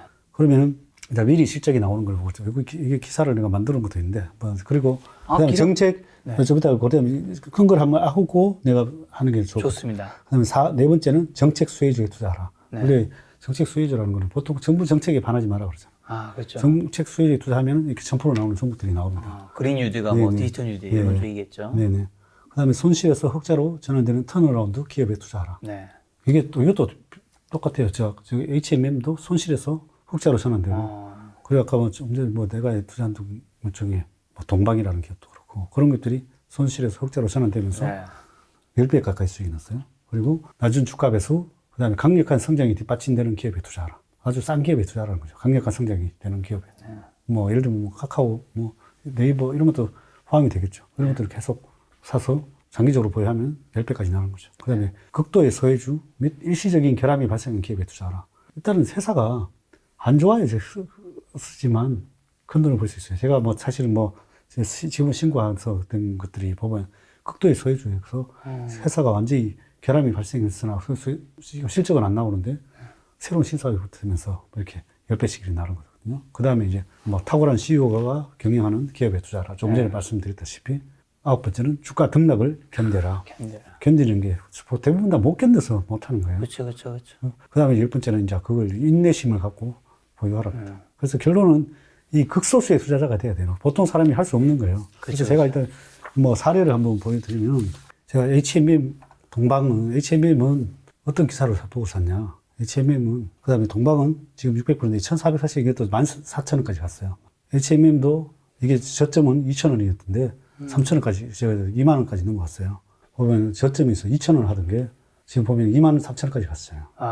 저점에서. 그래서 이걸 미리 감지를 하면 이렇게 올라갑니다. 요거는 우리가 대재수 구분 한번 여기서 알려드리겠습니다.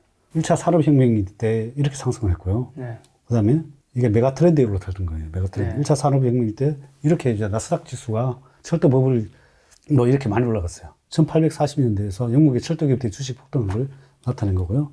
그 다음에 2차 산업혁명 때 자동차 산업이 나오면서 엄청나게 올랐어요. 그 다음에 3차 산업혁명 때 인터넷 산업이 되면서 그때 우리 뭐 IT 버블 때죠. 지금은 이제 4차 산업혁명. IT 버블 때 나스닥 지수가 엄청나게 5,000포인트까지 갔었죠. 그러니까 코스닥 지수가 3,000포인트 간 거 아직도 회복 못하고 있습니다. 그리고 이제 지금은 이제 4차 산업혁명 어디에 투자해나 이런 기업들 바이오 4차 산업혁명 관련주들이 올려놨으니까 보시면 좋을 것 같고요. 이제 주도업종, 주도주에 이제 투자를 하는 거죠. 네. 그래서 뭐 보통 제 같은 경우에는 뭐 지금 현재 주도업종이 뭐냐? 화학주, 그다음에 뭐 바이오 의약제, 제주, 그다음에 기계, 전기전자는 뭐 삼성전자고 뭐 그렇게 보이고, 그다음에 운수창고업이 있습니다. 그러니까 이게 서비스업 뭐 플랫폼이고, 결국은 이 주도주들이 지금 여기 네. 보면은 퍼센티지로 다 말해주는 거예요. 네. 그래서 퍼센티지 잘 올라탄 기업들이 투자를 하면, 그러면 시가총액이 높은 기업들 위주로 투자를 하는 게 오히려 좀 유리하다. 대위기를 노리라는 거는 네. 뭐 제가 코로나 때 강력하게 살아. 그렇죠. 뭐 이런 거고, 그다음에 이제 뭐 세 번째는 이제 변화 징조를 미리 감지하고 선점에 투자하는데, 네. 요거 이제 팁을 드린다면, 여기서 보면 해운 운임 지수 물동량이 상승을 하면 이제 HMM을 산 이제 그거예요. HMM을 샀는데 물동량이 상승하면 운임 지수가 상승을 하고, 그다음에 해운업이 호황을 누리고, 그다음에 선박 발주가 증가를 해요. 네. 그러고 나면 조선업이 호황을 누려요. 그러고 나면 그래서 이게 순환매만 잘해도 돈 벌 수 있는 거예요. 조선업 호황하고 나면 선박 부품 회사들이 호황을 누리고, 그다음에 철강 수요가 증가하고, 지금 이게 그다음에 철강 업체가 호황을 누리고, 철강석 가격이 상승하고, 철강 채굴 업체가 호황을 누려요.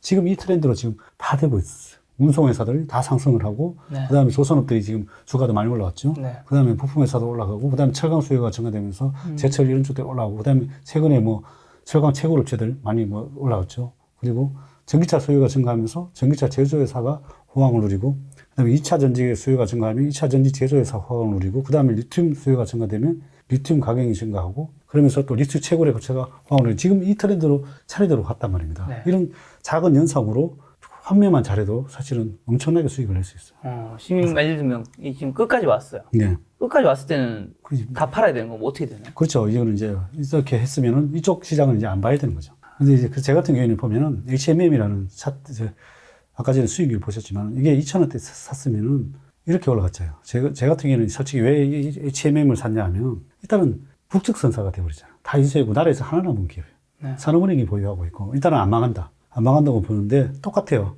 이게 또 솔직히 보면은 악재가 막 나오는데도 주가가 안 빠져요. 나중에 보면은 5월 3일 날 네. 보면은 해운업 경기 동향과 전망을 나타내는 해운업 경기 실사지수 올해 4월 역대 최저치를 기록한 것으로 나타난다. 최저치. 이렇게 5월 3일 날 나와요. 그리고 아주 안 좋잖아요. 근데 주가가 안 빠져요. 아까 팁 하나 드렸죠. 아직 안 빠지면 주가가 안 좋은데도 불구하고 안 빠지면 어떡하라. 살아. 이럴 때부터. 그런데 4년 만에 최저치 추락하는 BDI 조선 해운업계 덜덜덜, 이게 언제냐? 5월 14일이에요. 네. 근데 오늘 이렇게 발티 운임지수 뭐 지수도 엄청 안 좋았고, 근데 5월달, 6월달에 보면 버티네요. 버티고 있죠. 그런데 불과 보름 사이에 어떤 일이 생기냐? 5월 15일이에요. 이때 갑자기 1분기 영업 20원, 선박, 해운산업, 재건 눈앞, 이때 이 작은 징조가 나오는 거예요. 이 작은 징조가 나오면서, 이제 앞으로 깜짝 실적을 해놓으면 해운산업 재건이라는 목표에 한 발 다가섰다. 그 다음에 HMM은 영월 재건 제품 올해 1분기 영업 손실 20억 원으로 대폭 개선되었다고 15일 공시했다. 그런데도 뭐 아직까지는 주가가 그렇게 안 올랐어요. 이 작은 징조에만 샀더라도 괜찮아요. 그 다음에 그때 보면 이제 네. 5월 30일자 기사에 보면 네. 코로나19 직격탄을 맞을 때 해운업이 회복 기지개를 펴고 있다. 아시아 북미 항로에 배선하는 얼라이언스 소속 컨테이너 선사들이 중국발 화물의 증가 움직임에 맞춰 서비스를 재개하고 있다. 네. 그래서 점점 항로들이 서비스를 속속 재개하고 있습니다. 그러면서 HMM은 사실은 이제 컨테이너선이 위주다 보니까 네. 상하이 운임 지수를 봐야 돼요. SCFI 이 지수가 올라갈 때마다 이익이 좋아지는 구조입니다. 그래서 상하이 운임 지수가 보면 6월 때부터 갑자기 많이 올라가기 시작하죠. 뭐 800불 하던 게 1000불까지 올라가니까, 그 선박 운임이 최근 들어 반등할 조짐을 보이면서 해운업계의 기대감이 커지고 있다. 미주 지역 물동량이 지난달부터 되살아나면서 운임료가 크게 뛰어올랐기 때문입니다. 이게 6월 17일자입니다. 얼마였나? 6월 달에 보면 요 살짝 올랐습니다, 오히려. 네. 근데도 이게 사실은 비싼 게 아니었어요. 그리고 또 눌림목을 또 줬죠. 요 자리만 샀어도, 7월 달에만 샀어도 사실은 어마어마하게 수익을 많이 냈어요. 이게 4,000원대니까요. 그럼 쟤는 요때 샀는데 3,000원대니까 네. 이게 사실은 이게 뭐 2만 원대까지 갔어요. 어제 내리기 전까지 2만 3,000원까지 갔었어요. 23,000원까지요. 네. 차트로 한번 볼까요, 한번 실제로? 실제로 한번 볼까요? 지금 여러분들한테 투자 예시로서 이제 슈퍼개미가 어떻게 하는지 보여드리는 건지, 이걸 사라는 의미가 절대 아니라는 거 이미 수익 보시고 2만 4,000원까지 갔었네. 24,000원까지 갔다가 지금 21,900원. 네. 야, 이거를 투자했던 여러 가지 자료들을 한번 보여주시. 네네. 뭐 더 해드릴까요? 여기까지 할까요? 네, 더 해주셔도 됩니다. 더 해드려도 될까요? 아주 좋은데요. 좋을까요? 네, 이런 관점으로 종목을 그래서- 뭐든 봐야 되는 거잖아요. 그래서 이렇게 투자를 해서 네. 어쨌든 뭐 이렇게 그래야지 점프로가 날 수 있다. 만약에 저점에 샀더라면은 거의 이제 10배가 넘은 거죠. 10배가 넘은 거고. 이제 보면 제 수익률이 지금 뭐 3,000원에 산 게 이렇게 없죠. 저는 이 계좌 말고도 다른 계좌가 있는데요. 그거는 이제 평균 단가가 있으니까 더 비싼 것도 있어요. 그냥 더 비싼 것도 있고. 근데 이거는 이제, 그리고 밑에는 요거는 코로나 때, 동방 같은 경우에는 코로나 때 바로 산 거예요. 1,440원에 산 게, 그것도 한 10배까지 갔는데, 요거는 이제 FNF인데요. 네. 요거는 FNF를 어떻게 감지했냐 하면, 이거 10,000원 하던 게 결국은 12만원까지 갔잖아요. 11,000원 하던 게 10배까지 올랐어요. 근데 이게 어떤 징조가 있었냐? 2017년 1월 달에 네. 이 회사는 캐주얼 브랜드 MLB 매출액 전년 대비 14% 성장해 매출 2,400원을 달성했다는 기사가 나와요. 이게 1월 23일인데. 그리고 또 그 결과 지난해 FNF 실적이 크게 호전되었고 디스커버리의 브랜드 안착과 함께 MLB와 MLB 키즈 성장이 두드러졌다. 이런 기사가 나와요. 그리고 나서 또 2월 1일 날 깜짝 실전인 의료업계 FNF. 의료업계 FNF가 지난해 4분기 깜짝 실적을 달성했다. 스포츠 의류 브랜드 판매 증가로 실적이 급증하면서 주가도 공황행진을 벌였다. 이런 기사가 나왔어요. 네. 그때가 6월 달이죠. 1월, 2월, 2월 달인데, 이때 봐십시오. 거의가 한 2만원 좀, 네, 2만 좀 넘은 때네요. 네, 이때 가격이 보면 12만원까지 이렇게 올라왔어요. 그래서 작은 징조가 나타나요. 기사든 무엇이든.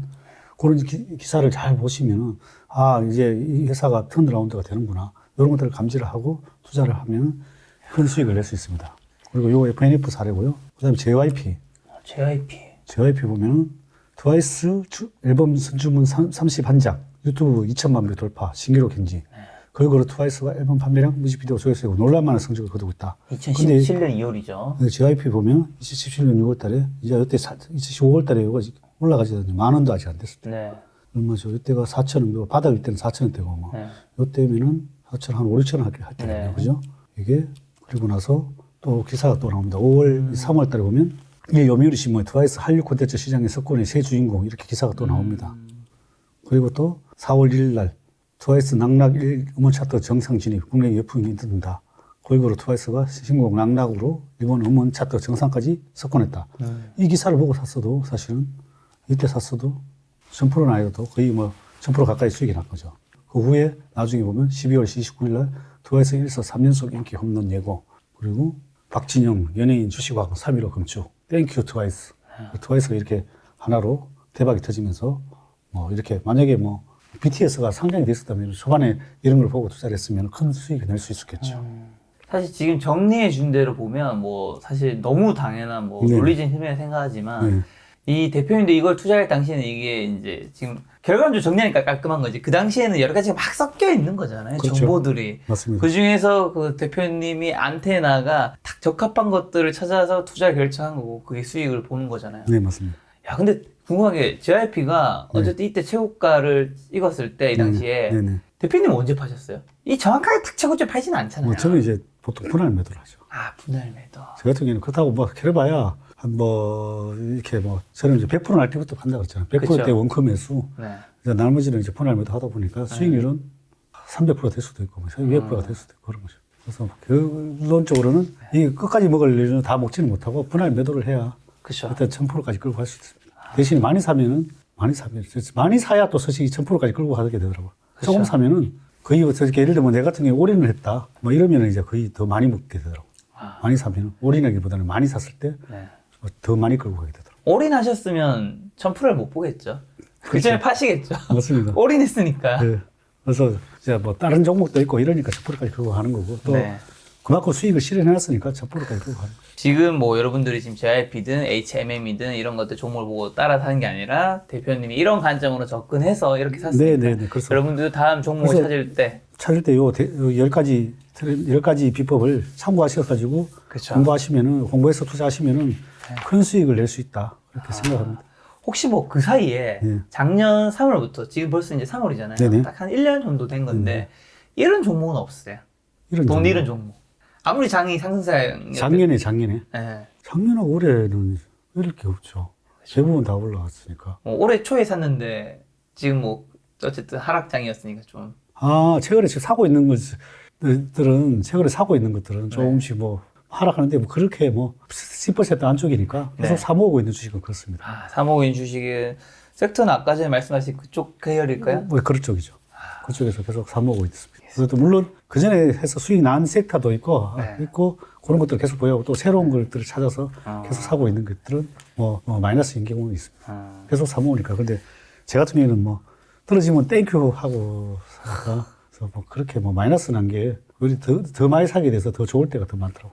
일반 분들은 떨어지면 막 피눈물이 흐르시더라고요. 네, 그래서 이제 종목 선정을 과자기가 이렇게 확신을 가져야 되는 거죠. 앞으로 이렇게 앞으로 미래를 보는 해안을 자꾸 기르다 보면은 확실히 보이는 거죠. 그러면 이제 마음 놓고 치는 거죠. 떨어지면 땡큐. 3월이 사실 주총 시즌이잖아요. 네네. 요즘에 저희 집에도 이제 막 우편물을 받고 오더라고요. 네네. 주총하니까 오라고. 자, 우리가 뭐 혹시 뭐 주총 시즌에 관심 가져야 되는 이유라든가 뭐 그런 게 있을까요? 관심, 주주면은 사실은 무조건 관심을 가져야죠. 저는 솔직히 나는 이제 회사가 많이 돼 있으니까 다 못 참았어요. 그래서 보통 뭐 3, 4주 안에 다 끝나버리니까. 뭐, 대부분 다가 10% 주총대회 다 열어버리니까 가고 싶어도 못 갈 때가 많아요. 그래서 그 중에서 제가 이제 지분을 많이 가진 것들을 위주로 골라서 이제 가는 거죠. 비중이라고 가죠. 저는 이제 많이 가졌거나 이 회사가 좀 잘하는 기업들은 안 가요. 못하는 기업들만 골라가지고 잘하라고 질타를 하러 가죠. 가서 이제 어쨌든 회사가 또 궁금할 때 회사가 이제 어떻게 돌아가나 주식이 대표랑 만나보고 싶어도 만나고 싶어도 못 만날 때가 많아요. 그렇죠. 그러면 이제 주총에서 가서 만나서 물어보는 게 제일 잘 직원들이 얘기하는 건 한계가 있는 거고 그러면 이제 주총장에서 주로 이제 발언을 하죠. 묻고 싶은 걸 얘기하고. 근데 보통 가면은 어떤 일이 생기냐면 대부분 주총에 앉아 있는 사람들이 대부분 99%는 대부분 직원들이에요. 그렇죠. 99% 직원들이고 주주들이 대부분 다가 대기업 말고 중소기업들이 가면 거의 제 혼자일 때가 많아요. 뭐 많아봐야 또 어떨 때는 이제 안 좋은 기업들은 또 안 좋은 기업들은 회사를 변화를 일으키는 특히 가치주 같은 경우는 가치주인데는 가치주인 투자하는 사람들은 좀 장종 오는 데가 있어요. 근데 대부분 다가 안 와요. 안 오는데 다 발언을 하잖아요. 뭐 궁금한 거 있으면은 그러면 이제 몇 번째 질문을 계속 하면은 이제 직원들이 이제 하면서 말겨요. 그래서 빨리 의사 진행 발언을 빨리 해서 빨리 넘어가자. 이 질문은 뒤에서 그냥 나중에 따로 할 테니까 그냥 넘어가자 이런 식으로 해가지고 왜냐하면 걔들은 그걸 잘못하면은 한따까리 하는 거예요 대주주한테. 한따까리 하는 거기 때문에 일단 걔들은 주총을 무사히 마치는 게 걔들이 그쵸. 담당자들의 임무예요. 목적이 다르죠. 여기는 뭔가를 알기 위해서 거기는 무사히 마치는 게. 그래서 예전에 내가 주총 갔다가 한번 이상한 사건도 한 번 있은 적 있어요. 왜요? 소송도 한 번 한 적 있어요 주총 때문에. 소송을 하는데 황당하게 주총장이 4층이에요. 근데 3층으로 안내를 하는 거예요. 3층이 이제 뭐또 간담회를 한다고 막 이렇게 모아놓고 주총하는 줄 알고 나는 기다리고 있었는데 주총은 4층에서 땅땅땅 한 거예요. 끝났고. 그래가지고 너무 황당해가지고 야, 너 세상에 한번 세상에 한번 경각심을 줘야 되겠다. 그래서 이제 가면서 어디 아는 기자한테다가 좀 이런 황당한 경우를 당했는데 그러니까 기사를 정말 황당한 사건이니까 아니 어떻게 주총장에서 이런 황당한 사건이 그래가지고 그렇게 주총을 자기들은 이제 내한테 내기도 안 하고 3층에 앉혀놓고 나는 이제 주총장이 뭐 이래 이러가지고 그 약간 뭐 간담회 식으로 쫙 주주들이 다 여기 앉아 있는 거예요. 그랬더니 뭐 주총 끝났다는 거 주총 안 하냐 그러니까 끝났다는 거죠. 2층에서 끝냈대요. 그래서 결론은 소송에서는 또 지더라고. 시간 또 거의 1년 가까이 지어가지고 그냥 경각심을 준 거예요. 만족을 하고 그다음에 이제 뭐 물론 변호사비는 뭐 들었지만은 그래도 그 회사는 아마 그 회사나 다른 내가 왜 그걸 했냐면 다른 주총에서 그런 짓 하지 말라고. 그런 교훈을 차려서 한 거라 결론은 하여튼 마무리가 됐고. 근데 하여튼 그런 정도로 일단 주주들 오는 걸 엄청 싫어요. 뭐 좋아하진 않겠죠. 싫어요. 왜냐면 또 회사가 주주 회사인데 자기들 회사라고 생각을 해요. 그래서 저는 버크셔 해스웨이처럼 뭐라고 하지 축제의 문화를 만드는 주주총회가 됐으면 뭐 대주주님들한테 바라는 거는 그렇고 서로 좀 어떻게 보면 회사를 잘 운영해서 축제의 문화를 만들었으면 하는 바람이고요. 어쨌든 주주다 그러면 무조건 시간 내서 가라. 내가 만약에 그 주식이 뭐 하나밖에 없다. 그러면 아니면 3개 있다. 그 중에 최고로 내가 관심 있는 종목 몰차내고 무조건 가라. 저도 한 번쯤 가보려고요. 한번쯤 가서 경험을 하는 것도 상당히 도움이 되고 또 본인한테도 많은 발전이 있다고 생각해요. 또 한번 거기 가보면 좀 더 주주라는 느낌이 들 것 같아요. 사실 그렇죠. 주식의 본질은 어쨌든 주주가 되는 거잖아요. 맞습니다. 자, 주총 때 또 사실 가끔씩 벌어지는 게 경영권 분쟁이잖아요. 요거는 사실 그 주가의 호재인 건가요? 회사마다 조금 틀려요. 회사마다 틀린데 안 좋아진 상태에서 회사를 막 살리려고 경영권 분쟁 붙은 경우에는 뭐 잘못하면 또 뭐 주가가 또 상패 당할 수도 있어요. 경영권 분쟁이라는 게. 그래서 완전히 양아치라기보다는 뭐 잘못 안 하죠. 어떻게 보면은 회사를 이제 인수해서 그냥 돈만 빼먹는 그런 사람들이 있어요. 네. 인수해서 회사 자금을 빼먹기 위해서 회사를 인수해서 네. 자기 돈도 아니고 무자본 행민이라고 하죠. 인수를 해서 그런 기업을 망치는 사람들이 있어요. 그러면 그런 사람들이 인수를 했을 때는 이제 다른 사람들이 인수해서 뭔가를 다른 사람들이 이제 경영권을 빼앗으려고 이제 하는 경우들이 종종 있어요. 그런 기업들은 해서 잘 안 될 때가 많더라고. 왜냐하면 거의 막바지 와서 이제 하려고 하는데 결론은 벌써 다 망가뜨려 놓은 거죠. 그래서 회계감사에서 못 넘어가는 경우들이 종종 있더라고요. 그래서 그런 기업들만 조심하시고요. 그 다음에 이제 좋은 기업들은 이제 경영권 문제가 일어나는 경우는 왜냐하면 너무 기업의 가치가 싸니까 가치주들이 이제 경영 문제가 일어나는 경우들이 많아요. 기업 가치보다 싸니까 뭐 예를 들면 뭐 대기업 중에도 뭐 서버린, 뭐 현대차, 뭐 이런 경우들이 종종 있었잖아요. 뭐 중소기업들도 그런 기업들이 내 주변에도 지금 많이 있어요. 뭐 최근에 뭐 예를 들면 뭐 대한방지, 뭐 제일제강, 뭐 여러 가지 뭐 이렇게 소액주들이 운동을 해서 경영권 분쟁을 일으키고 있는 기업들이 있어요. 그런 경우에는 주가는 긍정적인 것 같아요. 왜냐하면 이제 뭐 회사 자체가 일단 괜찮으니까 그 가치보다 낮으니까 돈을 치고 들어가서 야 너희들 잘 해라. 네 돈 자꾸 네 오차 빼먹지 말고 주주들한테도 잘 해라. 아니면 이런 식으로 바꿔라. 그렇게 하면서 이제 경영권의 분쟁이 일어나는 거거든요. 그래서 그런 기업들은 오히려 이제 개선이 되면은 더 주가에는 긍정적으로 작용할 때가 많은 것 같아요. 그리고 3월은 사실 상패 시즌이기도 하잖아요. 네네. 상패 종목과 뭐 관리 종목 좀 이런 거 좀 피하는 방법 한 가지만 정도가. 한 가지 여기다 세네 가지 되는 것 같은데요. 그럼 세 가지 가볍게. 일단은 재무제표 자산 가치가 있는 기업을 사야 되고 두 번째로 3년 이상 적자인 기업은 안 보는 게 좋을 것 같고요. 물론 거기서 뭐 턴어라운드 되는 경우도 있지만 그렇죠. 뭐 여러 가지 지표를 같이 봐야 되겠죠. 3년 이상 적자인 기업. 그 다음에 세 번째는 대주주가 자주 바뀌는 기업. 뭐 그런 기업들은 아무래도 상패 위험이 많이 있습니다. 그리고 또 마지막으로 감사 의견에서 어떨 때는 감사 의견이 나올 때가 있어요. 그 전자공 시스템 가면 뭐 LG화학을 가지고 계시니까 LG화학으로 하겠습니다. LG화학의 분기 보고서. 사료로 내가 해놓은 게 있는데 다음에 내가 준비를 안 해왔습니다. 이거 분기 보고서에 보면 이게 감사 의견이 있어요. 이게 분기별로나 뭐 반기별로 이렇게 나오는데 이게 안 좋은 기업은 뭐 불확실성이 존재한다 뭐 이런 말이 적혀 있어요. 그런 기업들은 아예 또 뭐라고 어디 부채가 있는데 그게 어떻게 갔는지 뭐가 좀 확인이 필요하다 뭐 이런 의견들이 있을 때가 있어요. 여기 감사 의견에 다른 말 적정 말고 좀 다른 적정 말고 다른 말들이 막 적힐 때가 있어요. 그럴 때는 좀 조심하시는 게 조심하고 일단은 그럴 아니면 건지 본인들이 막 조사해서 확인 감사 의견이 그렇게 평가를 해놨을 때는 이미 문제가 있는 거죠. 그래서 그런 것들을 조심하시면 좋고. 사실 이 감사 의견에 뭔가 다른 것들, 뭐 상장 폐지에 관련된 것들 적혀 있으면 이미 그 종목은 사실 묶이잖아요. 근데 뭐 적정이 나오는데 뭐가 불확실성이 있다고 나오는 거는 있다고 이렇게 해놓고 적정을 주는 경우도 있어요. 그래서 그런 부분의 내용을 보고 되도록이면 조심하는 게 좋습니다. 조심하는 게 좋다. 제가 최근에 관심 있는 뉴스 기사를 좀 말씀드리고 그거에 대해서 이제 슈퍼개미님의 생각이 좀 궁금한 건데요. 자, 첫 번째는 이제 코스닥 시작의 하락. 이제 코스닥이 좀 많이 하락을 했었죠, 사실. 바이오주의 하락이 어디까지 이어질 것인가인데, 이데일리 기사에 보면 2%대 뚝 900선 밑에 올해 최저점이라고 해서 이 기사가 보면 이날 코스닥 지수는 전거래일 대비 2.03% 하락한 904포인트까지 하락했다. 지난 4일부터 이날까지 상거래 영속 하락 마감한 코스닥 지수는 종가 기준 올해 들어 최저점을 기록했다.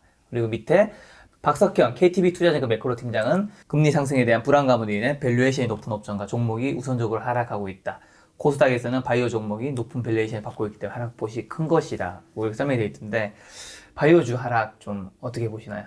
사실 우리 바이오주가 많이 고평가됐었죠, 최근에. 최근에 뭐 어떻게든 코로나 사태 때문에 또 많이 또 상승한 것도 있고 뭐 제약 바이오주들이 최근에 많이 올랐었는데 이제는 제가 봐서는 물론 조정 주면서 실적이나 뭐 확실히 나지 않는 기업들은 거의 저는 이제 힘들다고 봐요. 힘들다고 보여지고 뭐 오늘도 SK 바이오 사이언스가 돈이 뭐 60조가 몰렸는데 요런 예를 들면 지금 이런 SK 바이오 사이언스나 삼성 바이오 이런 기업들은 뭐냐면은 CMO를 가능하잖아요. 그러면은 그런 기업들은 지금 백신이 지금 다 전 세계가 생산을 못 하잖아요. 그렇죠. 그래서 그걸 뭐 위탁 생산을 할 수 있는 기업들이기 때문에 네. 그런 것들은 실적으로 계속 더 좋아질 수 있다고 생각을 해요. 네. 그런 위탁 생산 가능한 기업들은. 우리나라가 사실은 바이오가 미국의 비상장이나 상장의 바이오 기업들, 엄청 상장된 기업들을 제외하고 네. 비상장에서 좋은 기업들에 비한 밸류에이션이 엄청 싸요, 미국은. 한 10배 이하로 싸요. 더 좋은 임상을 하고 있는데도 불구하고 더 싼 회사들이 더 많아요. 근데 우리나라는 뭐 임상, 뭐 1상, 뭐 아니면 2상, 뭐 3상 들어가면 거의 조단위 회사로 뭐 넘어가 버리니까. 그렇죠, 사실은 그 밸류에이션이 될지 안 될지도 불확실성이 많은데도 불구하고 엄청나게 고평가되고 있었어요. 네. 그런 것들은 이제는 그러고 또 계속 사실은 실패를 했어요. 네. 근데 뭐 나는 좀 성공하는 기업이 사실은 나오기를 진짜 간절하게 바라고 있는데 생각보다 안 나오더라고요. 네. 뭐 이렇게 좀 성공하면서 그렇게 나오면은 오히려 이제 그쪽에 또 좋은 작용을 할 것 같아요. 할 것 같고 이제부터는 옥석 가리기를 해야 된다. 그래서 일단 코스닥 차트로 봐서는 제가 또 코스닥 차트를 한번 가져왔는데요. 여기 보면 이게 지금 옛날에가 지금 보면 이게 옛날에 코스닥 버블일 때 이렇게 많이 올랐어요. 뭐 이렇게까지는 하기는 쉽지 않은데 이제 과거 이것도 똑같이 과거로 이제 비교를 해보면 하나, 둘, 셋, 넷, 다섯, 6개 상승을 하고 2개 쉬고 하나, 2개 상승하고 3달째 조정 중이에요. 근데 이걸 비슷한 걸 찾아보자면은 이때가 그나마 비슷하네요. 하나, 둘, 셋, 넷, 다섯. 이게 리먼 사태 때인 것 같은데 2008년도 때도 2개 상승하고 하나 조정하고 2개, 3개 상승하고 10년 동안 쉬었잖아요. 여기 이제 버블이 올 때는 이렇게 많이 상승을 했는데 볼까요? 하나, 둘, 셋, 넷, 5개 상승하고 2개 쉬고 하나, 2개 상승하고 한 달 쉬고 또 2개 상승하고 끝났네요. 근데 이렇게 이제 버블이 와주면 좋은데 이제 제가 봐서는 그거는 어려울 것 같고 그래서 일단은 이제 여기서 이제 한 개의 파동이 더 와주기를 바라고 있는 건데 몇 개의 캔들이 더 올라갈지는 잘 모르겠어요. 네. 그래서 어쨌든 바이오도 이제 옥석 가기를 가려져야 되기 때문에 네. 좋은 기업들만 상승하고 나머지는 못 갈 수 있다. 그렇게 봅니다. 자, 두 번째는 이제 유통업종. 네. 이제 요즘에 백화점주가 좀 최근에 돋보이는데 네네. 백화점주에 대해서 향후 어떻게 보시는지 이제 궁금한 건데요. 머니투데이의 이제 기사인데 봄바람 휘날리자 보복 소비 열풍 백화점주 전고점 넘을까라는 기사가 있죠. 네네. 여기 보면 이제 이달 들어 주요 백화점 주가는 10% 가까이 오르면서 코로나19 사태 직전 주가를 눈앞에 두고 있다. 올해 기저효과를 바탕으로 실적이 대폭 개선될 것이라는 전망도 나온다. 8일 현대백화점은 전 거래일보다 0.56% 오른 9만 원을 마감했다. 지난달 26일 서울 여의도에 더현대서울을 정식 개장한 이후 5거래 연속 상승세다. 이 기간 주가 상승률은 9.8%이다. 코로나19 사태 이후 억눌렸던 소비 욕구가 이달 들어 백신 접종 시작과 맞물려 되살아나는 것으로 풀이된다 하면서 이제 백화점 3사의 이제 신세계, 롯데쇼핑, 현대백화점이 이제 주가를 이제 보여주고 있는데요.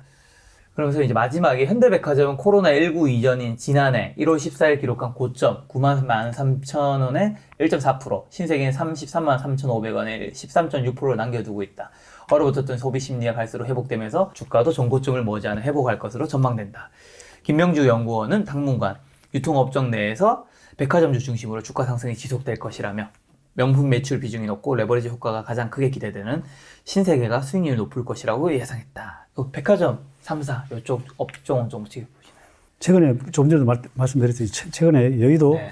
더 현대서울 그렇죠. 개장하면서 보면은 거의 뭐 폭발적으로 맞아요. 뭐 사람들이 엄청 많이 왔다면서요. 여의도 사람 다 온 줄 알았어요, 진짜. 아니 뭐 보니까 여의도만 간 게 아니고 뭐 다른 데도 갔다. 그렇다고 또 다른 백화점이 사람이 없는 것도 아니더라고요. 보니까. 그때 찍은 사진 있는데 보여드릴까요? 네. 이 인파를 보시면 진짜 깜짝 놀라실 거예요. 심지어 그때 식당에 밥을 먹을 수가 없을 정도였어요. 지웠네. 였어요? 참나. 잠깐 여기 있는데? 네. 이거 지웠을 리 없는데? 예, 인파가 에스컬레이터에 엄청 이제 사람으로 빼곡한 거예요. 네네. 그 다음에 뭐 거기 블루보틀이 있거든요. 네네. 줄을 한 31시간 서야 돼요. 거기서 제가 음료수라든가 뭐 밥을 먹고 싶은 마음이 있었는데, 먹지도 못하고 아무것도. 그러니까 지금 어쨌든 1차 실적 랠리 구간이니까요. 네. 그때 보통 뭐 아까 삼성전자나 현대차나 네. 모든 뭐 LG화학이나 이런 것들은 오버슈팅이 됐고 네. 얘들은 이제 실적이 이제 잘 나오는데 지금까지는 저평가 돼 있었던 거죠. 그렇죠. 그래서 이제 저평가 돼 있었는 건데 그러면서 이제 금리가 또 살짝 올라가면서 이제 가치주 정세가 가는 것보다 이제 그럴 때는 이제 아까 유통 뭐 그다음에 소재 그다음에 은행 이런 것들이 이제 올라가게 돼 있거든요. 네. 그래서 이제 그 패턴으로 가는 건데 저는 이제 왜냐하면 또 2차 소비 장세가 또 나온단 말입니다. 그때까지는 또 이게 들고 가야 된다고 봅니다. 그래서 저는 이 실적이 계속되면서 지금 또 물론 아까 성장주가 갈 때는 또 잠깐 눌림목을 줄 거예요. 네. 요것도 하고 성장주가 갈 때는 백화점이나 이런 것들이 조금 쉬고 또 곧 그거 쉬고 나면 또 다시 동반해서 올라가고 이렇게 저는 본다고 보고 이거는 계속 들고 가도 되지 않나 이렇게 보고요. 한번 일반 차트로 한번 보세요. 여기 보면 근데 정보점이 나오잖아요. 네네. 신세계, 롯데쇼, 네네. 현대백화점. 네네. 이거를 돌파할 수도 있다고 생각하세요? 한번 차트를 보고 제가 차트 말씀드릴게요. 보여드릴게요. 네. 차트 뭐 보여드릴까요, 이 중에서? 현대백화점 얘기 나왔으니까 현대백화점 볼까요? 그러시죠. 그래도 보면 이게 어떻게 보면 강력한 매물벽이 또 있어요. 이렇게 매물벽이 있기 때문에 이거를 단번에 뚫기는 쉽지 않다고 보여져요. 그래요. 네. 그래서 일단은 여기 이제 지금은 이제 과열 구간이라고 보여져요. 좀 쉬었다가 다시 여러 번의 돌파 시도가 있을 거로 보여져요. 이게 왜냐면은 그전에 한동안 이게 왜냐면 다 그전에 물려있던 사람들이 다 매물벽으로 작용하기 때문에 아무래도 요거는 쉽게 뚫지는 못한다. 그래서 일단 뚫고 나면은 갈 걸로 보여지고요. 월봉으로 봐도 그렇고 어쨌든 지금은 저 지표상으로도 보면은 약간 과열에서 매물이 나오는 구간이라 지금은 일단은 요 저점에서 샀던 사람들이 매물이 나오는 구간이라고 보여집니다. 그래서 한번 삼파동의 조정을 좀 갖추고 사실 제가 봐서는 오히려 이게 좀 쉬고 이제 성장주들이 다시 가야 시장은 진짜 좋아진다. 아까 전에 밑에 이게 스콜 차트였나요? 여기 스토캐스트. 80인가 근처 가면 매도를 좀 많이 한다고. 그렇죠. 지금 차트 상으로 매도네요. 야, 아까 전에 배웠던 것이 여기서 좀 적용되는. 야, 이렇게 지식이 쌓여가는. 네네. 자, 다음 기사 한번 또 보도록 아니, 하겠습니다. 이것도 이게 원래는 뭐. 하실 게 있었나요? 원래 이 지표는 이게 여러 가지 보는 방법이 있는데요. 네. 스토캐스팅은. 여기 뭐 11일도 돼 있고, 뭐 자기만한 보는 마다 좀 빨리 보고 싶으면은 너무 자주 나온다 그러면은 매매 성향에 따라 달라져요. 제 같은 경우는 좀 14, 이렇게 넓게 보고 봐요. 14일, 5일, %, 3일, 이렇게 해서 보기 때문에. 그래도 이것도 매도 사인 나오네. 14일에. 그렇습니다. 그래서, 네네. 이거 저는 처음 봤어요. 그래서 이거는 이제 상당하게 뭐 도움이 된다. 그리고 자세한 내용 레슨은 TV에서 배우시라. 아주 레슨 뭐 오늘 귀에 딱지가 박힐 것 같아. 일단 제 유튜브 열면서 내가 레슨몬을 구독했나 안 했나부터 확인해 봐야 될 것 같아. 자, 다음 기사입니다. 일단 이제 드리고 싶은 질문은 요즘 메타버스라는 말이 네. 굉장히 좀 종종 들리고 있어요. 네네네. 사실 2020년만 해도 거의 못 들어본 것 같거든요. 네네. 근데 오랜만에도 제 출연진 중에서 몇 분이 얘기를 하시더라고요. 네네네. 그에 대해서 어떻게 보고 계신지 궁금한 건데 머니투데이 기사에 보면 로블록스 상장, 국내 메타버스 주도 같이 뜬다, 뭐 이런 기사가 있죠. 네네. 기사 보면 이제 미증시가 메타버스 대표주인 로블록스 상장으로 떠들썩하다. 국내에서도 관련주를 찾느라 분주하다. 메타버스란 초월 가상을 의미하는 메타와 현실 세계를 뜻하는 유니버스의 합성어로 3차원 가상 세계를 뜻한다. 그리고 증권업계에서는 4차 산업혁명과 코로나19로 비대면 트렌드 확산 등으로 메타버스의 성장세에 더욱 속도가 붙을 것으로 보고 있다면서 국내 메타버스 수혜주로 네이버, NC소프트, 빅히트, YG 엔터테인먼트, 위직 스튜디오 이렇게 이제 보여주고 있는데 메타버스 좀 대표님도 사실은 늘 넥스트를 생각하시는 분이잖아요. 네. 저도 메타버스 관련주를 지금 최근에 가지고 있었어요. 그래서 최근에 많이 올라서 일부는 좀 정리는 했어요. 아, 진짜요? 일부 갑자기 많이 혹시 올라서. 이 중에 하나가 해당되나요? 없어요. 저는 이제 중소형주를 좋아하다 보니까 네. 어떤 게임 관련주인데 어쨌든 최근에 올라서 네. 좀 일부러 정리를 했는데 네. 저는 앞으로는 좋게 봐요. 근데 지금 이게 또 일회성 테마성이라 네. 테마성이라 바로 이게 어떻게 보면 이익이 나거나 이렇게 될 걸로는 안 보여져요. 뭐든지 새로운 트렌드가 나오면 일단 이슈를 한번 몰고 그 다음에 실제로 하는 거는 한참 몇 년 후에 일어난단 말입니다. 뭐 예를 들면 전기차도 뭐 바로 일어난 게 아니잖아요. 네. 뭐 몇 년 전에 한번 이슈를 하고 지금부터 지금 현실화되고 있는 거잖아요.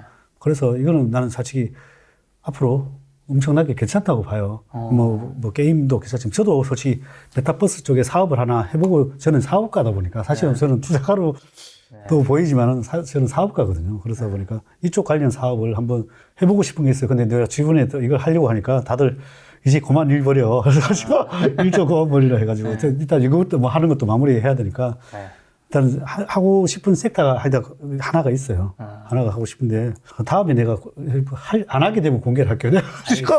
안 하게 되면 안 하게 되면 공개가 다음번에 나오면 막 하게 되면 근데 이게 앞으로는 저는 이제 유망하게 보니까 저도 이런 사업을 해보려고. 그래서 하려는데 전혀 남들이 생각하지 않는 사업이긴 해요.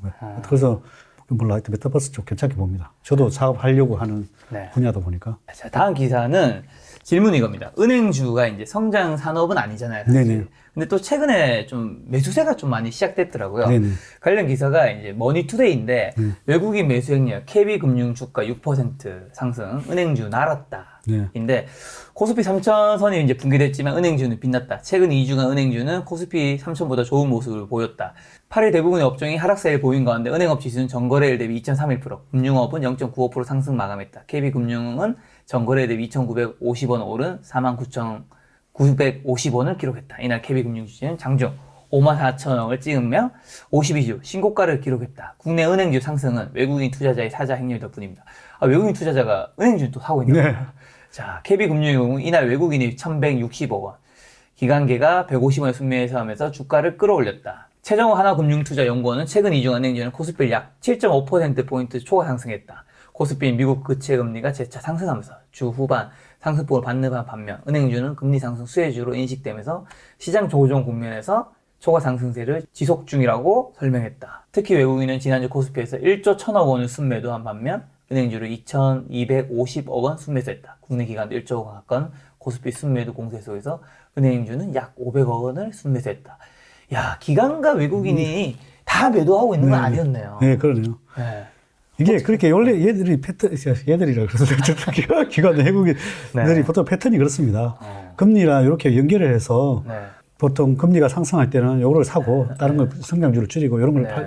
사는 전략이 다 정해져 있어요. 그래서 제가 봐서는 뭐 그런 매수세가 들어왔다고 보고 사실 뭐 저는 작년에도 은행주 얘기했다시피 이거는 사실 금리는 결국은 인상될 수밖에 없거든요. 네. 그래서 시장이라는 건 계속 돈이 풀리고 실적이 나오면서 이제 결국은 과열로 갈 수밖에 없거든요. 저는 이제 결국은 버블이 와야 끝난다. 네. 그러면 과열로 가면은 그동안에 금리가 계속 인상이 될 거 아니에요. 네. 근데 인상이 되는데 지금 보면 사실 이익이 엄청나게 나고 있잖아요. 은행주도 이익이 나고 꼭 먹고 알 먹고죠. 배당도 받고 배당도 뭐 거의 뭐 5에서 10%대 사이니까 뭐 배당도 받고 그다음에 이제 주가도 차익도 넘기고 작년에 뭐 예를 들어서 뭐 제가 얘기할 때 샀어도 뭐 20, 30%는 대부분 올랐을 거예요. 20, 30%고 이런 것들은 크게 오른다고 생각하면 안 되고 그래 뭐 안전 자산으로 봐야 되죠. 네. 배당도 받으면서 그래서 금리는 지속적으로 결론은 올라갈 수밖에 없다. 그래서 요거는 그냥 좀 아까도 했지 눌림목시 좀 계속 그냥 자산을 좀 늘려가는 전략은 나쁘지 않을 것 같아요. 어떻게 보면 그 은행, 예를 들면 KB금융이라면 국민은행인 거잖아요. 그렇죠. 국민은행에 적금할 바에는 차라리 KB금융을 사는 게 맞아요. 조금 더 나을 수는 있겠네요. 왜냐면 그냥 가만히 둬도 배당금이 뭐 7% 정도 나오는데 네. 그것이 은행이 너무 1%잖아요. 네. 훨씬 낮잖아요. 그리고 주가 상승도 좀 기대할 수 있죠. 왜냐하면 뭐 금리가 결국은 상승될 까지는 전 세계에서 뭐 계속 미 상원에서 2,300억 불이가 그걸 또 찍었잖아요. 네, 그래서 그렇죠. 뭐 그러니까 내가 봐서는 더 길게 가져가도 괜찮지 않나 생각합니다. 왜냐하면 어차피 금리는 올라갈 수밖에 없다. 그 다음에 올라가면 또 보험 업종들도 혜택을 보니까 보험들도 괜찮다. 알겠습니다. 자, 3월에 슈퍼개미 이제 배지한 대표님과의 뉴스 기사는 여기까지고요. 기타 질문 딱 한 3가지 정도만 드리고 이제 오늘 영상 마칠까 합니다. 네. 대표님은 주식에 대해서 많은 사람들한테 오프라인이든 온라인에서도 좀 가르치는 일도 좀 하고 계시죠? 네네. 해보시니까 주식을 가르쳤을 때 안 바뀌는 사람들도 좀 있지 않나요? 많죠. 안 바뀔 사람이 몇 %좀 될까요? 잘 안 되는 사람은 계속 안 바뀌더라고. 한 80%? 근데 이제 처음에 입문할 때 바뀔 수는 있더라고. 자꾸 입문할 때 자꾸 해서 이 마인드를 진짜 보여주면서 바뀔 수 있는데 나이가 들어서 그 패턴이 쌓인 사람들은 잘 안 바뀌더라고요. 아마 처음에 어설프게 지식이 쌓인 사람은 오히려 더 바꾸기 쉽지 않다고. 어설프게 쌓인 사람은 바꿀 수 있어요. 근데 이제 나이가 좀 들면서 자기가 안 좋은 습관이 몸에 배인 사람들은 바꾸기가 쉽지 않은 것 같고요. 그리고 또 일단은 첫 번째는 성향이 안 되는 성향이에요. 안 되는 성향. 일단 조바심이 많고, 욕심이 많고, 네. 뭐 이런 사람들은 잘 안 되더라고. 그리고 일단 그 다음에 또 세 번째로 기가 얇은 사람. 기가 얇은 사람들이 대부분 또 실패를 하고요. 또 남의 말을 잘 안 듣는 사람. 이런 사람들도 실패를 할 때가 많아요. 남의 말을 안 듣고 이제 자기 고집이 센데, 그래도 이런 사람이 주식 잘하는 사람도 종종 실패하는 경우들이 있어요. 주식은 잘해요. 근데 남의 얘기를 안 듣는다는 거는 이 회사를 너무 좋게 보는 거죠. 좋게 보면서 레버리지를 많이 쓰는 거죠. 좋게 보는데, 왜냐하면 주식이 너무 싸고 좋으니까, 특히 가치주들이 그런 경우들이 많아요. 가치주들을 너무 좋게 보고 계속 좋으니까 레버리지로 계속 사는 거죠. 네. 좋게 보고. 그러다가 시장 하락장에 반대음에 당해서 망하는. 근데 그것도 계속 당하는 사람은 계속 그렇게 당하더라고. 그래서 잘 안 바뀌어요. 그게 그런 성향인 사람은 계속 돈을 이만큼 벌었다가 또 한 번 털어먹고, 이만큼 벌었다가 또 털어먹고, 이만큼 벌었다가 또 털어먹고 반복을 하더라고. 이게 욕심으로 생겨서 이제 조바심이 나는 건데 그 사이에 이제 기가 두 가지 측면인데 기가 얇은 것도 문제인 거고 네. 그 다음에 남의 말에 또 잘 안 듣는 것도 문제인 거고. 네네. 그러니까 적당한 중립이 필요한 거네요. 그렇죠. 기가 너무 얇은 사람은 다 받아가지고. 네. 그리고 또 남의 말 너무 안 듣는 것도 네, 문제인 거고. 맞아요.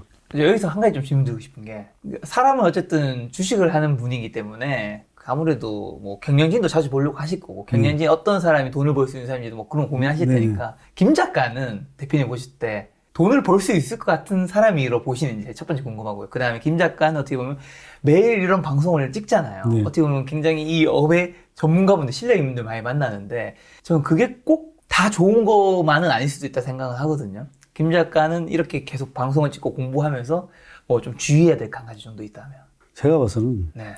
엄청 잘하고 계시는 것 같아요. 왜냐하면 진짜요? 일단은 제가 오랫동안 사람을 만나보면서 느낀 거는 네. 엄청 꼼꼼하시고 네네. 엄청 또 이렇게 좀 검소하시고 그러시고 또 겸손하시고 이렇기 때문에 그래서 남의 말을 잘 경청하기 때문에 절대로 실패할 수 없는 사람이에요. 절대로 실패할 수 없는 사람이고 감동의 눈물. 그래서 뭐 내가 봐서는 지금대로만 하시면은 네. 크게 뭐 문제 없이 내가 봐서는 뭐 계속 보통 이렇게 말년이 안 좋은 사람들이 있거든요. 네. 꾸준하게 계속 지키면서 잘 하실 분으로 보여져요. 그럼 김 작가는 이런 주식과 관련 방송을 찍으면서 좀 뭘 주의해야 될까요? 실력을 쌓으려면. 주의요. 누군가 저한테 그런 얘기 하더라고요.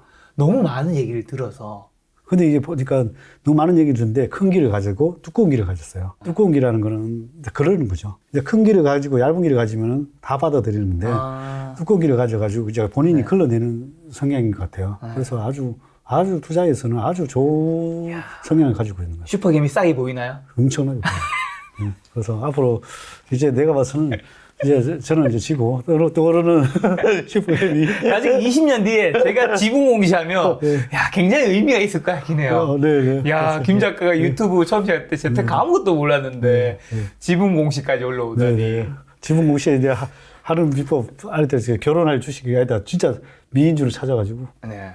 가슴이 뛰면서 사면은 지분 공시 할 수 있습니다. 알겠습니다. 아직은 그런 1% 살, 0.1% 살 돈도 없기 때문에 넘어가도록 하고요. 대표님이 이제 어쨌든 경제적 자유 이루셨잖아요. 네네. 경제적 자유 이룬 이후에 대표님이 그렇다고 뭐 무조건 늘 행복하진 않잖아요. 네. 대표님 언제 좀 불행하세요? 언제 좀 행복하지 않다고 느끼시나요? 저는 원래 스트레스도 잘 받고 이 생을 좀 즐기는 스타일인데 네. 제가 그래서 사업을 하다가 중간에 이제 접고 중간에 접었다 이거는 직원한테 아예 맡겨놓고 네. 먹고 맡겨놓고 한동안 투자의 길로 다시 빠져들으니까 정말 편하더라고요. 그래서 좋은 CEO만 선택하면 해서 투자를 하면 되니까. 그래서 이제 투자의 길이 나의 적성이 맞구나. 그러고 있다가 이제 새로 사업을 시작을 하다 보니까 원래 뭐 아시겠지만은 뭐 사람이 이게 내 마음 같지는 않잖아요. 일하는 건 그렇죠. 사람 관리하는 게 제일 너무 힘들죠. 사람 관리하고 조직 관리하고 뭐 이렇게 하다 보면 사실은 이 CEO가 그래서 지금 이 상장회사 CEO든 뭐 이렇게 경영하시는 분들 정말로 존경합니다. 저도 물론 하지만 왜냐하면은 물론 나라에도 기여를 하지만 고용도 창출을 하고. 그렇죠. 근데 좋은 소리 하나도 못 듣거든요. 그렇다고 망하면 내가 망하는데 좋은 소리도 하면 또 직원들한테 뭐 쓴소리 하면은 그게 또 자칫 스트레스인 거고. 누가 내만큼 솔직히 뭐 일을 해줬으면 하는데 또 그만큼 생각과 좀 괴리가 항상 벌어지잖아요. 그러면 이제 또 뭐 얘기를 하다 보면은 직원들도 상처받고 나도 상처받고 뭐 이런 게 이제 내가 봐서는 제일 뭐 힘든 것 같고 나머지는 뭐 크게 뭐 스트레스나 일하는 데는 항상 즐겁게 하고 스트레스 안 받게 일하고. 그럼 사업 안 하면 되지 않으세요? 충분히 사실 돈도 있으시고 하면 할수록 몸도 힘드시고 마음적으로도 좀 힘든 부분이 있으시죠. 근데 이제 제 같은 경우에는 뭐 이게 사업가적인 기질이 있고 뭔가 세상을 한번 바꿔보고 싶은 뭔가 있는 거죠. 내가 새로운 그걸 만들어서 물론 나도 물론 그런 성취감도 생기지만 정말로 나라와 기업에 그다음에 고용과 창출에서 정말로 뜻있는 일을 한번 해보고 싶은 게 내 꿈입니다. 대표님은 슈퍼 개미시잖아요. 지분 공시도 몇 종목이나 하셨고 대표님이 생각하시는 시장에서 좀 주식 투자, 실력 있는 투자자 좀 누가 있을까요? 좀 궁금해요. 왜냐면 그 실력 있는 투자자를 알아보려면 제가 생각했을 때는 본인도 실력이 있어야 되더라고요. 그렇죠. 제일 진짜 친한 사람 중에 친한 사람이 박세익 전무. 그분은 사실은 뭐 우리 슈퍼개미들이 엄청 많이 알고 있거든요. 그래서 우리 슈퍼개미들이 시장이나 뭐 여러 가지 뭐 힘들 때 되면은 뭐 시장이 뭐 과열이거나 힘들 때 되면은 뭐 아니면 어려울 때는 대부분 다가 박세익 전무한테 전화를 해요. 대부분 다. 아, 진짜. 펀드 매니저들도 박세익 전무한테 전화해요. 대부분 전화해서 어떻게 돌아가는 거야 세상. 그래서 궁금한 사항들을 물어보고 그만큼 이제 오랫동안 그 업계에 있으면서 이제 인사이트가 많이 생긴 거죠. 그래서 일단은 많이 보고 있고 그 다음에 이제 조 단위 회사를 키운 투자만 해가지고 거의 조 단위까지 키운 몇 안 돼요.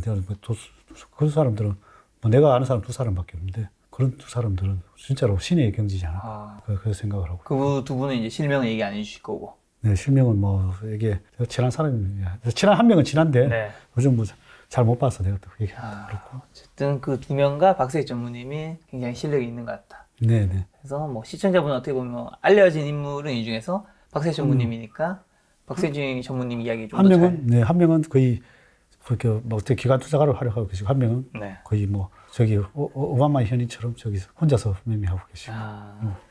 자, 주식으로 돈을 버신 대표님에게 주식이란 뭐라고 생각하세요? 주식이란 주식이죠. 제가 밥 먹는 주식처럼 제가 주식처럼. 대표님이 이제 나이가 추정이 되죠. 이런 아재 개그는 진짜 내가 뭐 어떻게 장단을 맞춰야 될지 모르겠네. 진짜 사실 이게 제한테는 뭐 거의 주식처럼 이렇게 거의 뭐 어떻게 보면 뭐 직업이죠. 제한테는 가장 큰 직업이라고 보이고 어떻게 보면 생활처럼 돼버렸고, 요즘 생활처럼 돼버렸고 뭐 어떻게 보면 뭐 투자자로서 이제 배워서 또 그걸로 또 남한테 좀 좋은 일을 한번 해보고 싶은 게 있고, 또 물론 투자를 해서 뭐 남한테 돈을 벌어주기도 하지만은 또 강의를 해서 뭐 어린이들 교육, 경제 교육부터 또 나중에 어린이들 경제 교육까지 우리가 뭐 제조로 벌어서 금융으로 다 까먹고 있는 나라거든요. 이번에도 그렇게 안 되기를 바라는데 어쨌든 우리도 금융 지식을 배워서 좀 더 나은 삶을 살 수 있도록 어릴 때부터 사실은 배워야. 그래서 내 주변의 사람들은 정말로 이게 내 주변에서 같이 있던 사람들은 정말로 어릴 적부터 왜 안 했냐. 예를 들면 우리 형도 나를 보고, 우리 형은 이제 회사에, 큰 회사에 대기업, 외국 회사에 있다가 저랑 같이 이제 사업을 하고 있는데 나를 보면서 느낀 거는 진짜 금융 지식이 필요하다. 그렇게 생각을 하고 자기 아이들도 이제 결국 가르치기 시작한 거죠.